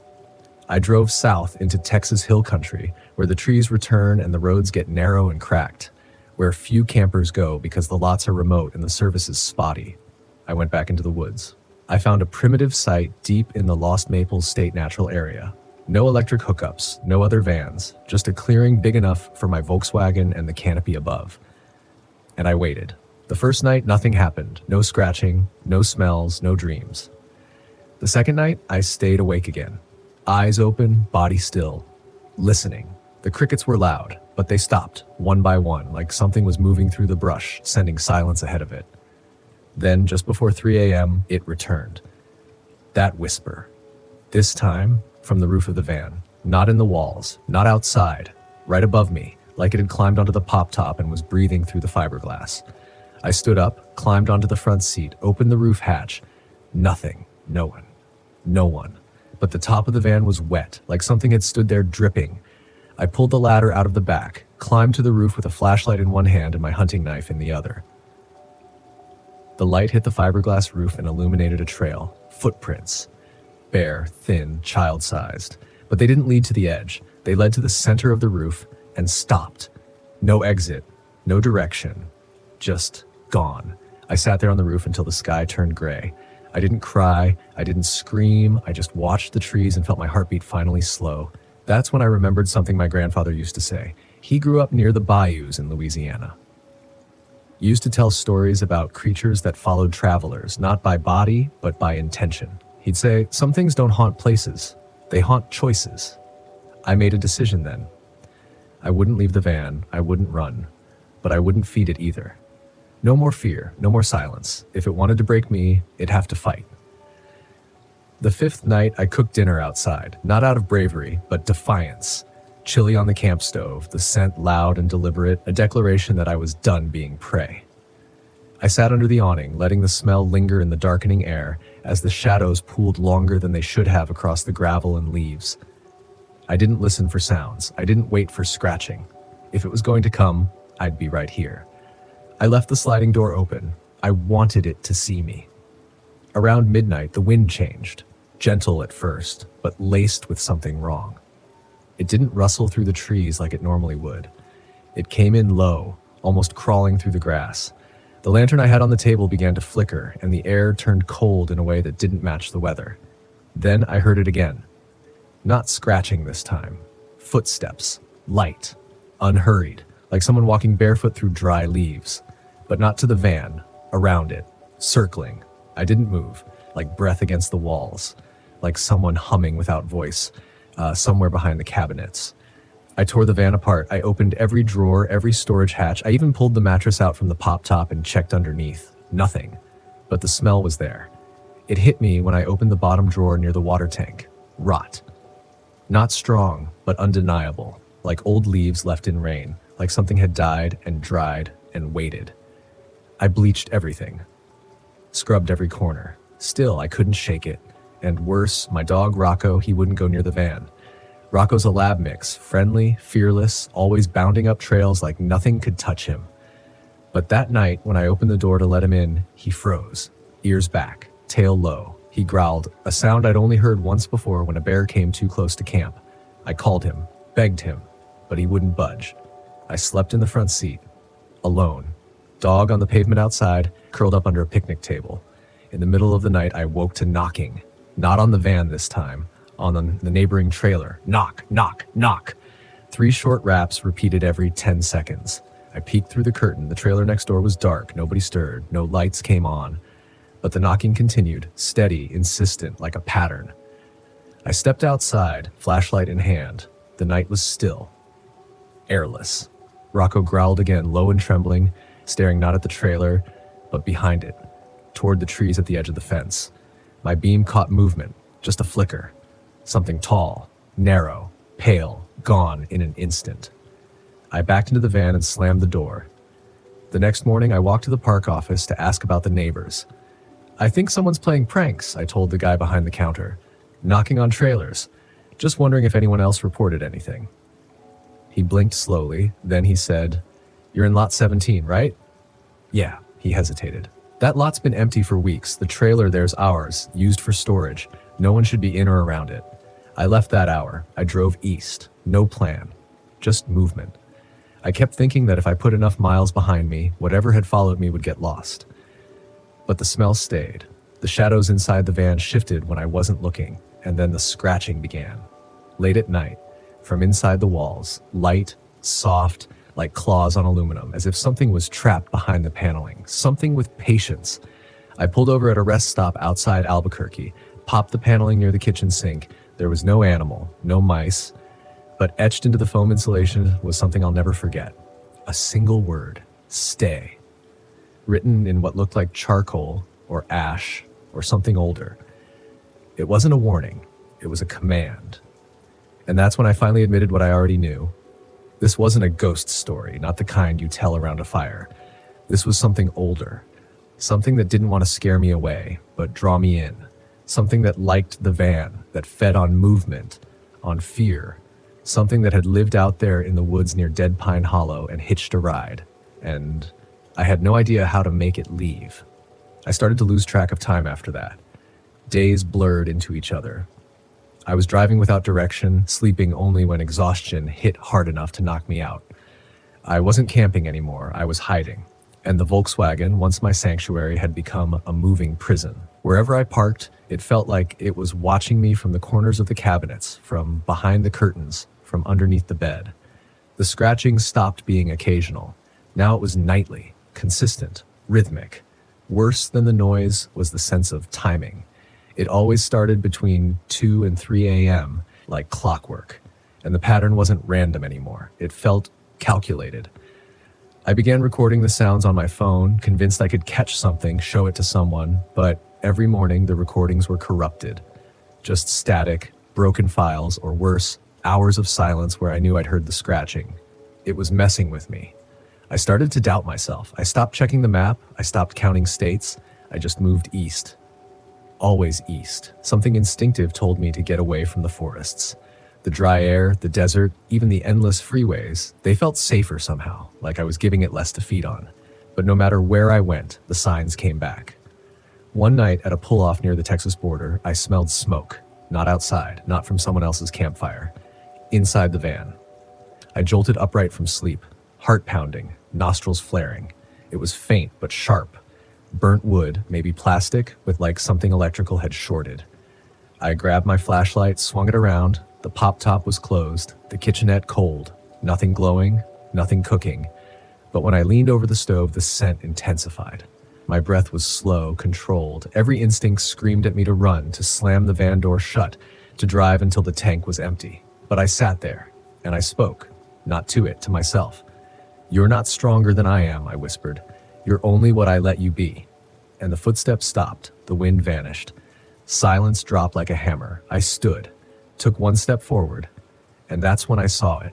across the clearing, just beyond the edge of the firelight, where the shadows grew thick and moved like a tide. There it was. Tall, wrong. Its skin looked like bark, but it shimmered like oil, limbs long and dragging, head cocked to the side, eyes wide but blank, like pits carved into a tree. And it was smiling, not with lips, but with presence. A smile felt in your spine, not seen on a face. I didn't run, I walked toward it, 1 step, 2. By the 3rd, it began to shudder, like static in the shape of a body. Its form trembled, blurred, distorted, as if proximity was poison to it. By the 4th step, the light from my lantern touched the edge of its feet. And then, gone. No noise, no retreat, just erased like a drawing wiped clean. I stood there in the dark. The silence didn't feel heavy anymore, it felt clean. In the morning, there were no tracks. The van's roof was dry, no feather, no burnt smell, just the wind through the trees like it should be and the warmth of sunlight leaking into the sky. It didn't come back. And the dream stopped. I drove west again, slowly, not out of fear, but because I wanted to see the land I'd been racing past. I stayed at small campsites, let myself walk into towns and talk to strangers without wondering who might be hiding teeth behind a friendly smile, and I kept the van. I thought about selling it. I really did. But I realized something. It wasn't cursed. It wasn't haunted. It had just witnessed me, in my worst moments, in my deepest fear. And still, it carried me through. This Volkswagen, my rusted, sun-worn companion, it became my mirror. It showed me the rot inside, the part of me that let doubt grow roots. And it sat with me, night after night, while I broke that part of myself open and faced what crawled out. I started writing again. Stories, letters, notes to no one. I left some at the campsites I visited, folded into bottles, tucked under rocks, scratched into the bark of old picnic tables. I didn't need to be believed. I just needed to speak. And now I speak to you. To anyone out there who's felt that presence, subtle at first, then suffocating, who's wondered if they're crazy, if it's all in their head, if the road is twisting not beneath their tires, but inside their mind. Listen to me. You are not crazy. There are places in this country, remote, hidden, disguised as ordinary, that carry things we can't explain. Things that don't live in the woods or the dark, but in the cracks between fear and silence. But they don't own you. They don't win unless you stop looking them in the eye. The most dangerous campground isn't marked on any map. It's not a place you can avoid with a GPS or a review site. It's the one inside you, where fear is fertile and silence is deep. I drove through that place and I made it out. Now I drive slower. I talk more. I leave my windows open and let the night air breathe through the cabin because fear feeds in closed spaces. But healing, real grounded healing, needs movement, air, and truth. So wherever you camp next, listen carefully, not just to the woods, but to yourself. If something doesn't feel right, don't rationalize it away. Don't wait until it scratches at the walls of your sanity. Speak it, face it, and drive toward it, not away. Because you might just find the version of yourself that refuses to break. That's the real journey. Not the miles, not the parks, but the choice to come back from something dark and still love the road anyway. Still trust the engine, the wheels, and the quiet of a campfire after fear has burned itself out. I still sleep in my Volkswagen. I still park in strange places, but I don't hide anymore. Not from the things outside me. And definitely not from what used to live inside. It started with a sound I couldn't name. Not an animal, not a person. Not the usual creak of old trees settling into the mountain wind or the rhythmic tapping of pine needles against the Volkswagen roof. This sound, it didn't fit. And the moment it came, soft, breathy, distant, I knew I had made a mistake coming here. They say RV camping is freedom. And for the most part, they're right. You can chase the stars across open desert skies, fall asleep to the lull of rivers, wake to frost-kissed sunrises, and never answer to a soul. But there's another side, one you only see if you camp long enough, deep enough, one that doesn't show up in glossy YouTube thumbnails or Instagram reels. I found that side in northern Arizona, near the edge of the Mogollon Rim, a place so quiet it felt like the land itself had forgotten how to speak. My name's Darren, 39 years old, solo traveler. I'd been on the road 6 months in my rebuilt '82 Volkswagen Westfalia. Beige body, tan pop top, worn curtains I'd sewn myself. She was my pride, my moving home. And that spring, I thought I had seen it all. I'd navigated tight forest roads in Oregon, dodged flash floods in Utah, and hunkered down in blizzards in Montana, but nothing prepared me for the campsite they called Dead Pine Hollow. It wasn't on any official BLM map. I heard about it from an older couple I met outside a gas station in Payson. They said they used to stay there every spring, back when it was a ranger-monitored site. But now it was unofficial, left to the wild. Still the most peaceful sleep I've ever had, the woman told me. You just gotta ignore the noises. The forest is old. It remembers things. I should have taken that as a warning. It took me 3 hours to get there, up winding roads that lost their pavement 2 turns in. The last mile, I had to idle the van in first gear, crawling over gravel and narrow ridges where any wrong turn would send me into the pines below. But when I reached the clearing, I couldn't help but exhale in awe. Tall ponderosa pines stretched like cathedral pillars, their bark stained black from old lightning strikes. The ground was dry, scattered with rust-colored needles. In the center was an old, overgrown fire ring, stones sunken into soil, moss-covered. No sign of other campers, no cell signal, no drone of distant highways, just silence. And that's what I craved. I parked the van just off-center, cracked the windows, popped the top, and set up my fold-out table. As the sun dipped, I made a small fire, heated a can of chili, and let myself believe for just a moment that I'd found a forgotten slice of paradise. But then the sound came again, just past midnight. It started as a tap. 1, 2, 3. Like knuckles against glass. I sat up fast, heart in my throat, listening. Nothing. Maybe a pine cone, I told myself. A branch falling. Wind. I lay back down. Tap. Tap. Pause. Tap. I froze. That rhythm wasn't random. I reached for my flashlight and eased the sliding door open. The forest greeted me with stillness, like a held breath. I scanned the area around the van. Nothing. Just trees and the pale shimmer of moonlight breaking through their tops. But when I turned back, I saw it. A handprint. Pressed faintly against the rear window. Too high for a child. Too small for a man. I walked back to the van with my breath caught in my chest. I touched the glass. It was still warm from the day's sun. The print was smeared slightly, like whoever made it had dragged their hand downward. There were no other prints. No footprints in the pine needles. Nothing to explain it. I locked the van doors and kept the flashlight on for the rest of the night. But the tapping never returned. In the morning, I convinced myself it had been there all along. Maybe I'd missed it the night before. Maybe it was old. From another camper. From weeks ago. I knew better. But I lied to myself because that's what you do when you're alone. When there's no one to confirm the things you see. I stayed another day, trying to shake the unease. Hiked a mile up the hill to get a view of the valley below. It was stunning. Rolling green hills, birds in slow arcs overhead, not a single man-made thing in sight. And yet, I felt watched. That old primal feeling. Not fear exactly, but that awareness. That heaviness at the back of the skull. Like someone was just behind you, breathing soft. I walked back faster than I hiked in. That night, I didn't light a fire. I kept the van dark.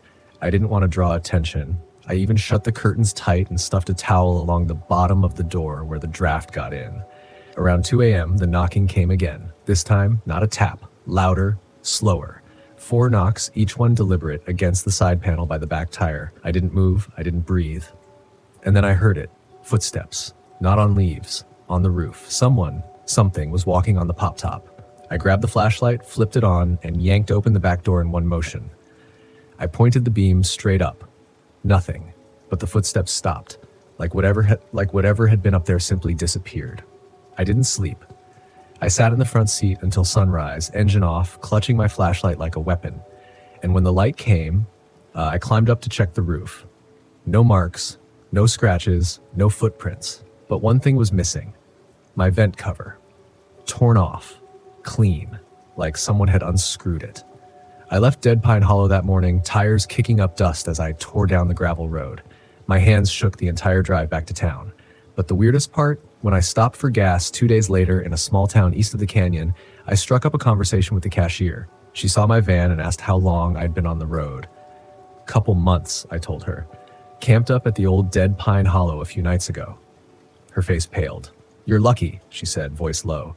"2 boys went missing up there last year. Locals say there's something wrong with that forest." "What do you mean wrong?" She hesitated. "You ever hear of the Stonemen?" I hadn't. Not then, but I would. Because the story wasn't over. Dead Pine Hollow had left something in the van with me, something I didn't realize was there until it started moving. I didn't want to believe it. That someone could have gotten inside without leaving a trace. That I'd locked all my doors, sealed the windows, zipped the pop top, and still, it had found a way. But denial is only strong until something moves in the dark and your excuses run dry. The first sign came on a quiet morning 2 days after I left Dead Pine Hollow. I was parked just outside Sedona on a flat overlook I'd visited before. It was safe, wide open skies, other RVs and Sprinter vans nearby. I remember stepping out to make coffee, feeling like I was finally getting the dread out of my bones. The desert sun hit my face like an apology. But when I opened the rear cabinet where I kept my dishes, I found one of them broken. It was a ceramic bowl I'd had since the beginning of the trip, handmade, sturdy, shattered clean down the middle, and placed right back into the cabinet like someone wanted me to see it, like they wanted me to know they'd been there. I stood there for a long minute, holding both halves in my hands, not dropped, not cracked, broken, and arranged. The edges didn't even match, as if it had been snapped by force, not gravity. I tried to laugh it off. Maybe the roads rattled it loose. Maybe the cold and heat warped the ceramic. Maybe. But my gut had already stopped buying those lies. Later that afternoon, I noticed something worse. Fingerprints inside the windshield. Not mine. Not old ones. Fresh. I keep that glass spotless. Habit. I like a clear view when I drive. But there they were. 2 faint prints right near the lower edge of the glass. Too low to be mine. Too small to be anyone's who'd driven. They were pressed from the inside, as if someone had crouched low in the passenger footwell and watched. The panic didn't hit right away. It was more like a crawl. A slow cold that rose up my spine while I stood staring through the glass, my breath catching. I backed away, trying to convince myself it was dirt, dust, some weird smudge I'd missed. But when I reached in with a paper towel, they didn't wipe away. They didn't fade. They just smeared. That night, I drove further than I had in weeks, through sunset, through dark, past turnouts I would normally settle into for the night. My knuckles went white on the steering wheel, my eyes scanning every car behind me. I needed a place that wasn't alone, somewhere noisy, somewhere bright. I ended up at a commercial RV park just off Route 66 near Winslow. It was tacky, faded neon signs, gravel lots crammed together, chain link fence sagging on one side, but I didn't care. I needed electricity, cameras, people. I paid for 2 nights in cash. No questions. I didn't want my name written down anywhere. That first night, I stayed up, pacing, lights on, music playing, anything to drown out the silence, but I still heard it, that whisper. 6 months in the Smokies. 6 months. 6 whole months without touching a drop. I should have been proud, right? But sitting alone in this RV, deep in the Great Smoky Mountains, I didn't feel proud. I felt restless, empty. Even the kind of empty that creeps up on you, settling in your bones when there's nothing but the sound of your own thoughts bouncing around your skull. This trip was supposed to be a celebration, a gift to myself for staying clean. I thought the solitude would help me clear my head. Maybe give me some perspective. The Smokies had always been a place of peace for me. My dad used to take me camping here when I was a kid, back when life was simple, before the bottle got its hooks into me. I pulled out my phone, flicking through pictures of those old trips. My thumb hesitated over the last photo of my dad and me standing by a roaring campfire. That was before everything went to hell, before the drinking became my escape from everything I couldn't face. The phone buzzed, pulling me back to the present. It was my brother, Jake, checking in as usual. "Hey man," he said when I answered. "How's the trip? You hanging in there?" Jake was always the responsible one. Clean cut, married with kids, a steady job. He'd been my lifeline after the wreckage of my addiction. I owed him more than I could ever repay. "Yeah, it's good," I lied. "Just me and the trees. Peaceful." "You staying out of trouble?" I chuckled. "I'm not exactly near any temptations out here," I said. I didn't tell him about the bottle I'd brought with me. It sat in the back of the RV, unopened, but still there, just in case. A cruel comfort. I'd stared at it more than once already, the amber liquid calling to me in the quiet. "Good to hear," Jake said, though I could hear the doubt in his voice. "Just keep your head straight, all right? I know it's tough being out there alone, but you got this. Call me if you need anything." "I will." Thanks. I ended the call and tossed the phone onto the bed. The sun was setting outside, casting long shadows through the trees. The sky faded from a soft orange to deep purple, and with it, the familiar sense of isolation began to settle in. The first night in the Smokies should have been serene, but as soon as the darkness took over, I felt it, the unease. The forest around me was too quiet. It was like it was holding its breath. No wind, no rustling leaves, just the faint crackle of my campfire outside. I sat at the picnic table near the fire, trying to relax, but the silence only seemed to grow heavier. I poked at the flames with a stick, hoping they'd somehow keep the stillness at bay. Then I heard it, a whistle. Faint at first, like a breeze cutting through the trees, but unmistakably human. I froze, listening. It was tuneless, just a single, drawn-out note that seemed to float through the air. I scanned the tree line, but there was nothing. No movement. No one else was supposed to be this far out. I'd parked in a secluded area of the park, away from the main trails. The whistling continued, soft but constant.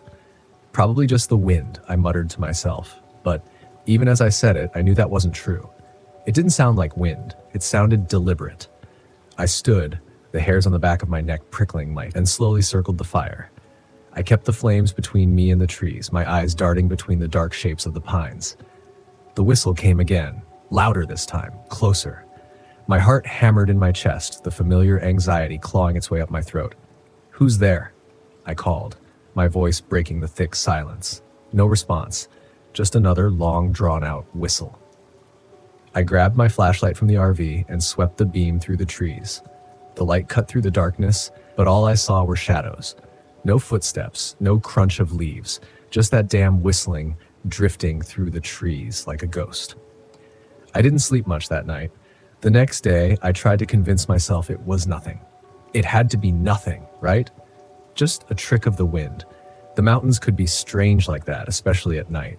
Still, I couldn't shake the feeling that I wasn't alone. The bottle of whiskey in the back of the RV started to look more and more appealing. But I shoved that thought down. I wasn't here for that. Not this time.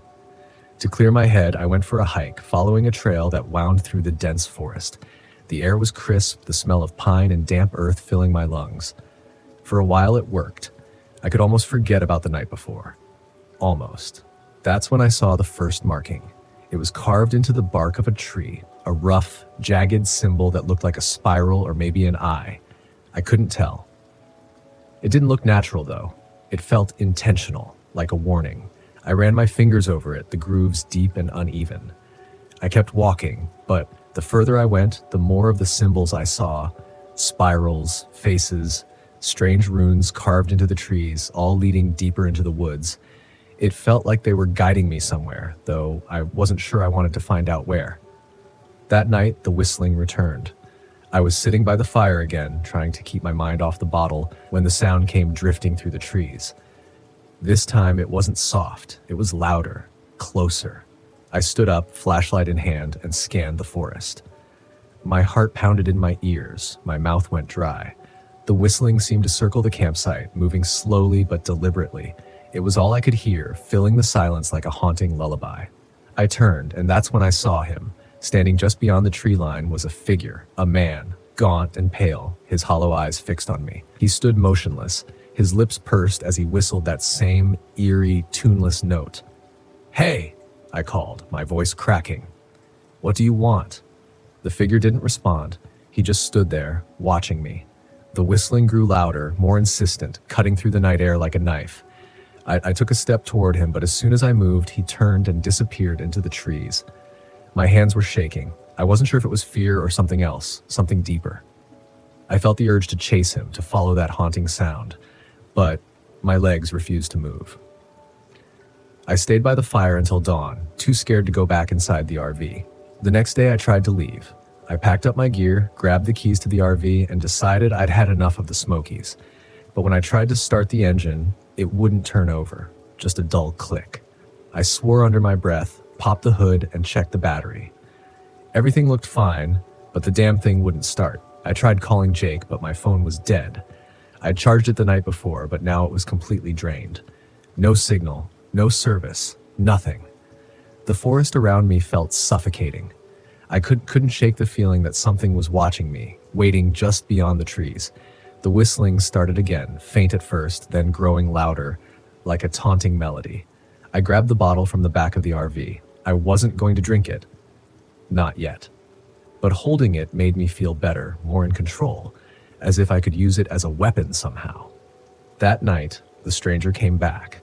I woke up to the sound of whistling, loud, sharp, right outside the RV. I sat up, heart pounding, and looked out the window.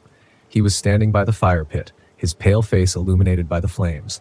His eyes were fixed on me, unblinking, and that awful whistling filled the air, pressing in on me from all sides. He took a step toward the RV, and I felt the panic rise in my chest. I grabbed the bottle, holding it like a club, and stumbled outside. The air was freezing, my breath coming in ragged gasps. The whistling pierced through my skull, making it hard to think. I raised the bottle, ready to throw it, but then something stopped me. For the first time in days, I heard something else. A voice, faint but real. Jake's voice. "Nick, don't do it." I blinked, shaking my head. The stranger was gone. The whistling had stopped, and there in the silence, I realized what I had been about to do. The bottle slipped from my hands and shattered on the ground. I dropped to my knees, gasping for air, the weight of everything crashing down on me. The whistling was gone, but the fear, the isolation, it wasn't something I could run from. Not out here. Not anywhere. When the sun rose, I tried the RV again. This time it started. I drove out of the Smokies that morning, not looking back. The whistling stayed behind, lost in the trees, but the memory of it, the temptation, would stay with me. 6 months, sober. But this trip taught me something I hadn't been ready to face. Some demons don't live in bottles. They live in the silence, in the spaces we create for ourselves when we're trying to hide from the world. Consultant. I didn't exactly have the wildest schedule, and every so often the quiet drove me up the wall. So I packed up, got my RV loaded with snacks, fishing gear, and a couple of mystery novels, and set off, aiming to unwind, eat some terrible campfire meals, and maybe catch a fish or two if I was lucky. The Ouachita stretches for miles, and you can drive for hours without seeing another soul. Perfect for a guy who needs some isolation therapy. I found a spot nestled between tall, unbothered pines and parked. It was far enough off any main trail to make it feel like I was in my own little slice of wilderness heaven, yet close enough that if I twisted my ankle or ran out of supplies, it wouldn't be a total disaster. The first night was peaceful. Just the sound of crickets and the occasional rustling. I even caught myself chuckling at how silly it was to be so jittery at the slightest forest sound. By the next afternoon, I'd already fallen into the calm of the place. After grilling up some truly unfortunate hamburgers, I decided to take a hike to stretch my legs and maybe scout for a better fishing spot along the creek. I'd barely made it 100 yards from my RV when I noticed something strange. A dead rabbit hanging from a tree just a few feet off the trail. Now, I'm no stranger to odd sights in the woods, but this was different. The rabbit's body was stiff, dangling by what looked like a homemade snare, some kind of rough twine twisted around its neck. Maybe someone local had been out trapping and just left it there by mistake, I thought, trying to brush off the odd feeling settling in my gut. But as I walked back toward my RV, I noticed 2 more animals. Small birds this time, hung from branches in a similar way, like little macabre decorations. The strange thing was, there wasn't a hint of decay. They couldn't have been hanging there for more than a few hours. Suddenly, my peaceful camping trip felt less like a retreat, and more like I'd stumbled onto something I wasn't meant to see. I picked up my pace back to the RV, thinking it might be best to move spots, maybe a little closer to a trailhead. But as soon as I got back to my site, I saw something else. Footprints. Bare human footprints. They trailed around my RV, leading up to the door and looping back around toward the tree line. My first thought was maybe some prankster kids were trying to mess with me, but the prints were large, much too big for kids, and they were fresh. I could still see the damp impressions in the forest floor. The quiet was different now.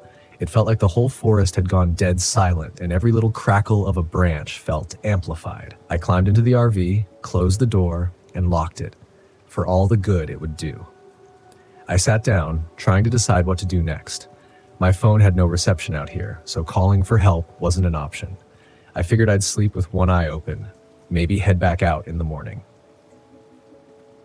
The night was tense. I heard what I thought were branches snapping nearby, footsteps shuffling around my RV. Every time I turned off the interior lights to look outside, I saw nothing, just darkness pressing against the windows. Around midnight, I heard a soft scraping sound against the side of the RV, like someone dragging their hand across the metal. I grabbed the closest thing I had to a weapon, a fishing knife, and sat there waiting, barely breathing. The scraping sound moved, circling the RV, slow and deliberate. Then it stopped, and everything went quiet. By dawn, I was exhausted, running on nothing but stale coffee and nerves. I stepped outside, hoping daylight might make me feel less paranoid, but I quickly noticed something that sent a chill up my spine. The footprints were back, fresh, leading directly to my RV door and back to the tree line, where they disappeared into the brush. I was done. I decided right then to pack up and head out. I was only halfway through loading everything back into the RV when I heard it, a low, strained voice from somewhere in the trees. Leaving already? I froze, my heart pounding so hard I thought it might actually burst. I scanned the trees but saw no one. I yelled out something unintelligible, something about this not being funny and calling the police, but the voice chuckled, mocking, cold. "Oh, I'm just getting started," it said, echoing through the trees like it was coming from everywhere at once. The voice was rough, a growl underneath, not like anything I'd ever heard from a human, but it had to be a person. I told myself that over and over. I finished packing as fast as I could, throwing things haphazardly into the RV and climbed into the driver's seat, ready to get the hell out of there. But when I turned the key, the engine sputtered, coughed, and died. I tried again. Nothing. My hands were shaking so hard I could barely grip the wheel, and in a panic, I jumped out, thinking maybe I could fix whatever was wrong if I opened up the hood. When I did, my stomach dropped. All the wiring was shredded. It looked like someone had taken a knife to every crucial part of the engine. In a blind panic, I decided my only option was to make a break for it on foot. I grabbed my backpack, stuffed it with water and snacks, and took off toward the nearest trailhead I'd seen when I drove in. It was supposed to be about 3 miles out, reachable if I kept up a good pace. I'd barely made it 10 minutes into my walk when I heard the footsteps behind me. Soft at first, like someone trying to match my steps. I quickened my pace. The footsteps followed. When I broke into a run, the footsteps behind me sped up too. And that's when I finally turned around. There he was, a hulking figure. Close enough now that I could make out the twisted grin on his face, teeth bared in a half smile that didn't reach his cold, sunken eyes. His hair was long, tangled, hanging over his shoulders like a matted mane, and he wore clothes so ragged they barely clung to his body. The worst part was his hands. Long, clawed fingers that he flexed like he was itching to use them. I kept running, my mind racing through every mistake I'd made on this trip, every stupid decision that had led me here. I could hear him gaining on me, the heavy sound of his boots pounding the ground. Somewhere in the back of my mind, I remembered reading that people who live out here sometimes go a little feral. Whatever drove this man to the woods had taken every last piece of humanity from him, leaving nothing but a wild animal in human form. Up ahead, I saw what looked like a ranger station, just an old, weather-beaten cabin on stilts. It was a long shot, but if I could get inside and lock the door, maybe I'd have a chance. I pushed myself harder, lungs burning, and made it to the cabin, throwing myself up the steps and slamming the door behind me.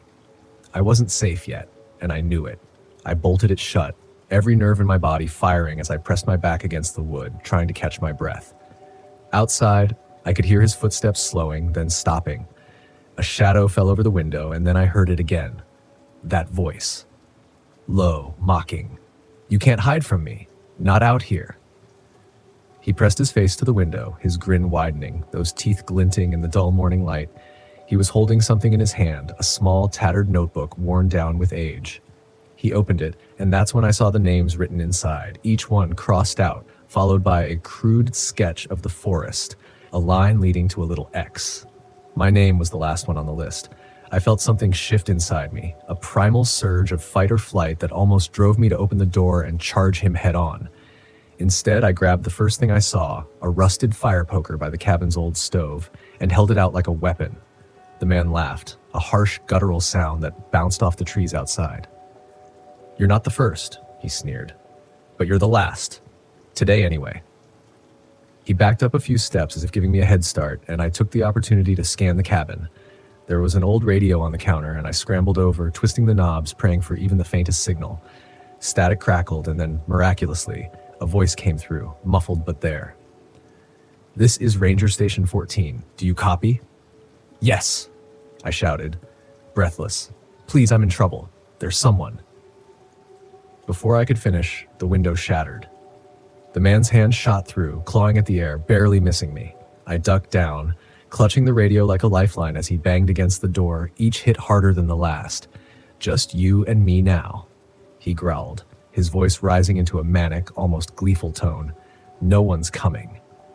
The banging grew louder, more forceful, and I knew the door wouldn't hold. In a last-ditch effort, I pulled a chair up under the door handle, grabbed the fire poker, and braced myself.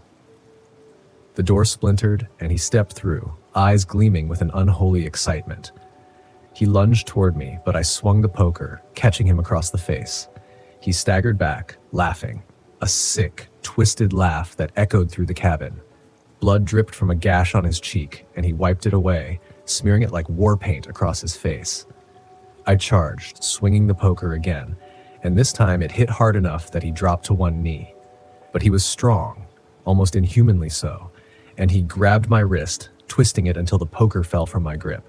He pushed me to the ground, his hand around my throat, and I could feel his hot breath against my face as he leaned in close. "See, the thing about the woods," he whispered, "is they swallow up people like you."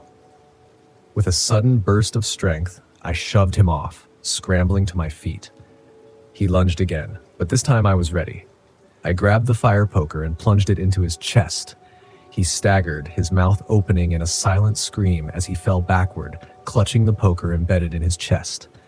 I didn't wait to see if he'd get up again. I ran out of that cabin, not stopping until I reached the trailhead.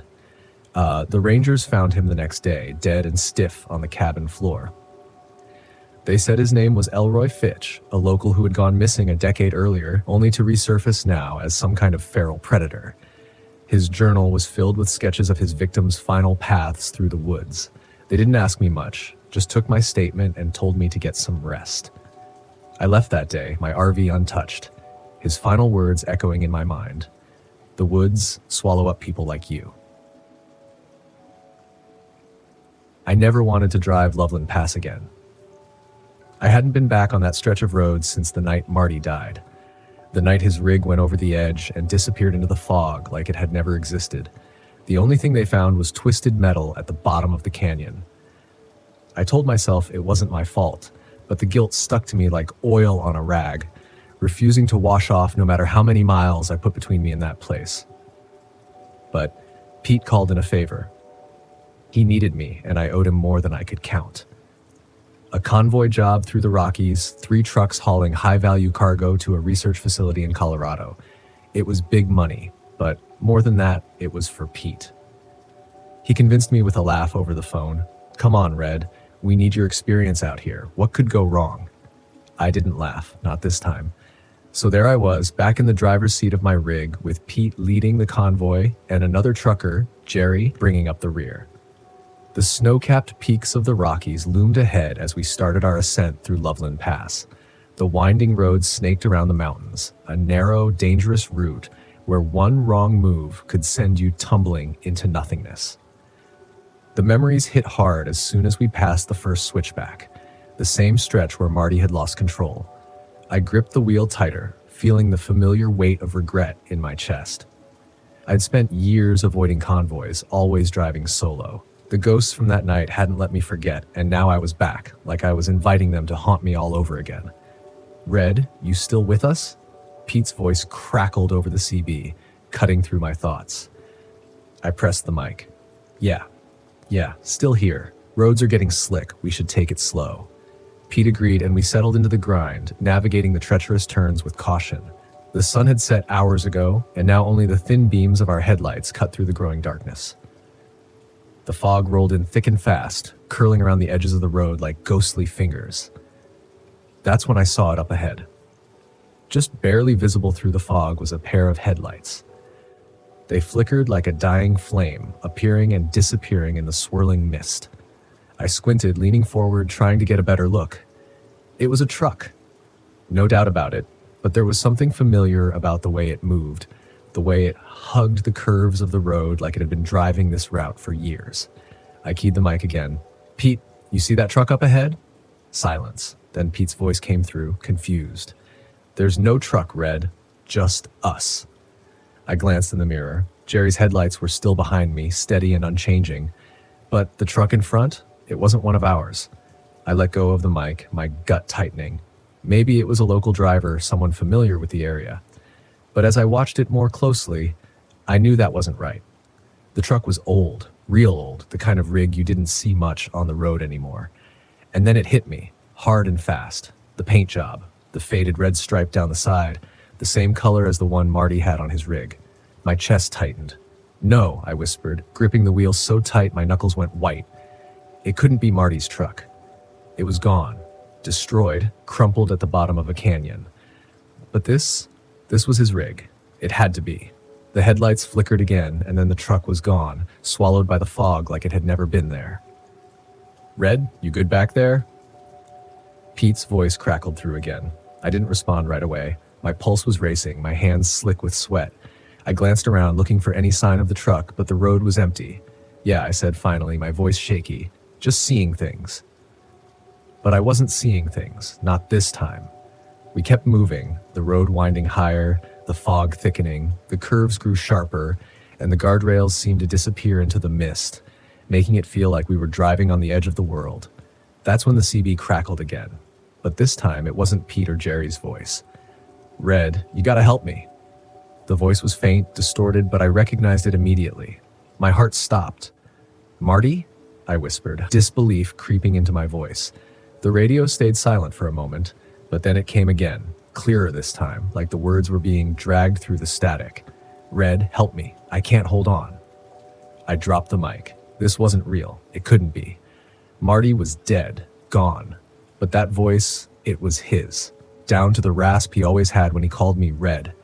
I hadn't heard it in years, and yet here it was, crackling through the radio like a ghost from the past. I tried to shake it off, tried to convince myself it was just some weird interference. But the road ahead seemed to twist and shift unnaturally, like the mountains themselves were trying to trap us in. I checked my mirrors again, half expecting to see the ghost truck reappear, but there was nothing, just the thick swirling fog. "Pete, something's not right," I said into the mic, trying to keep my voice steady. "We should stop, let the fog clear."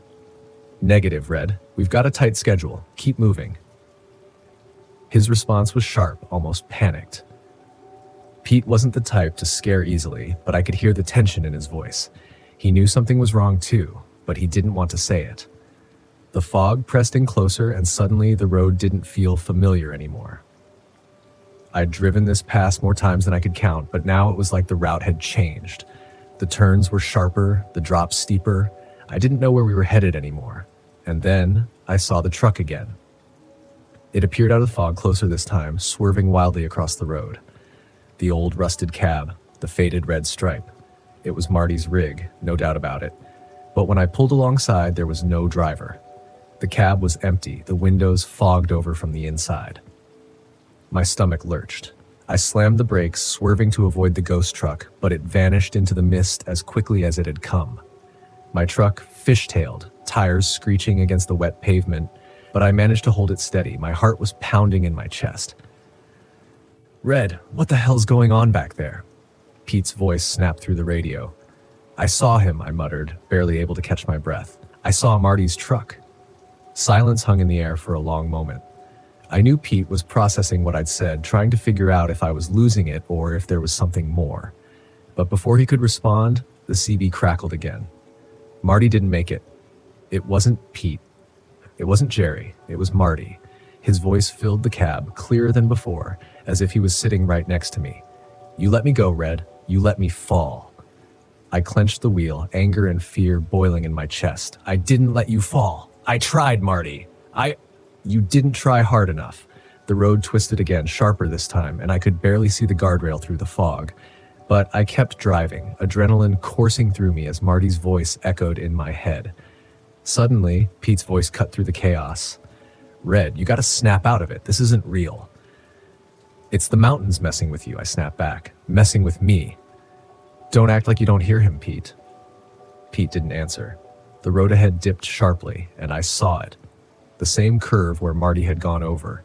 The same stretch of road where his truck had disappeared into the canyon. My heart raced, my mind spinning. Was that where this was leading? Was I about to relive Marty's crash? "Marty, I'm sorry," I whispered, gripping the wheel tighter as the road curved dangerously toward the edge.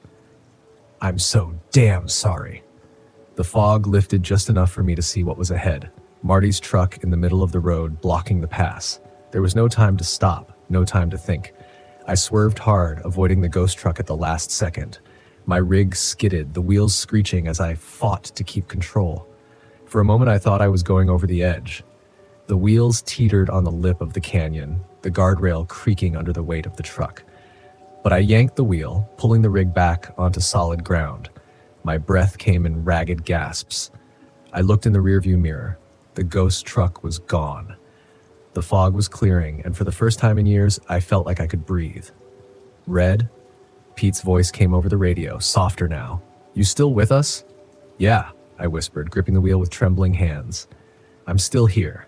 The mountains stretched ahead, empty and quiet. But I could still hear Marty's voice in the back of my mind, and I knew, in some way, he'd always be with me. We made it through the pass just as the sun broke over the horizon, casting a pale light over the jagged peaks. The road ahead was clear, but I knew I'd never forget the night I'd faced Marty's ghost.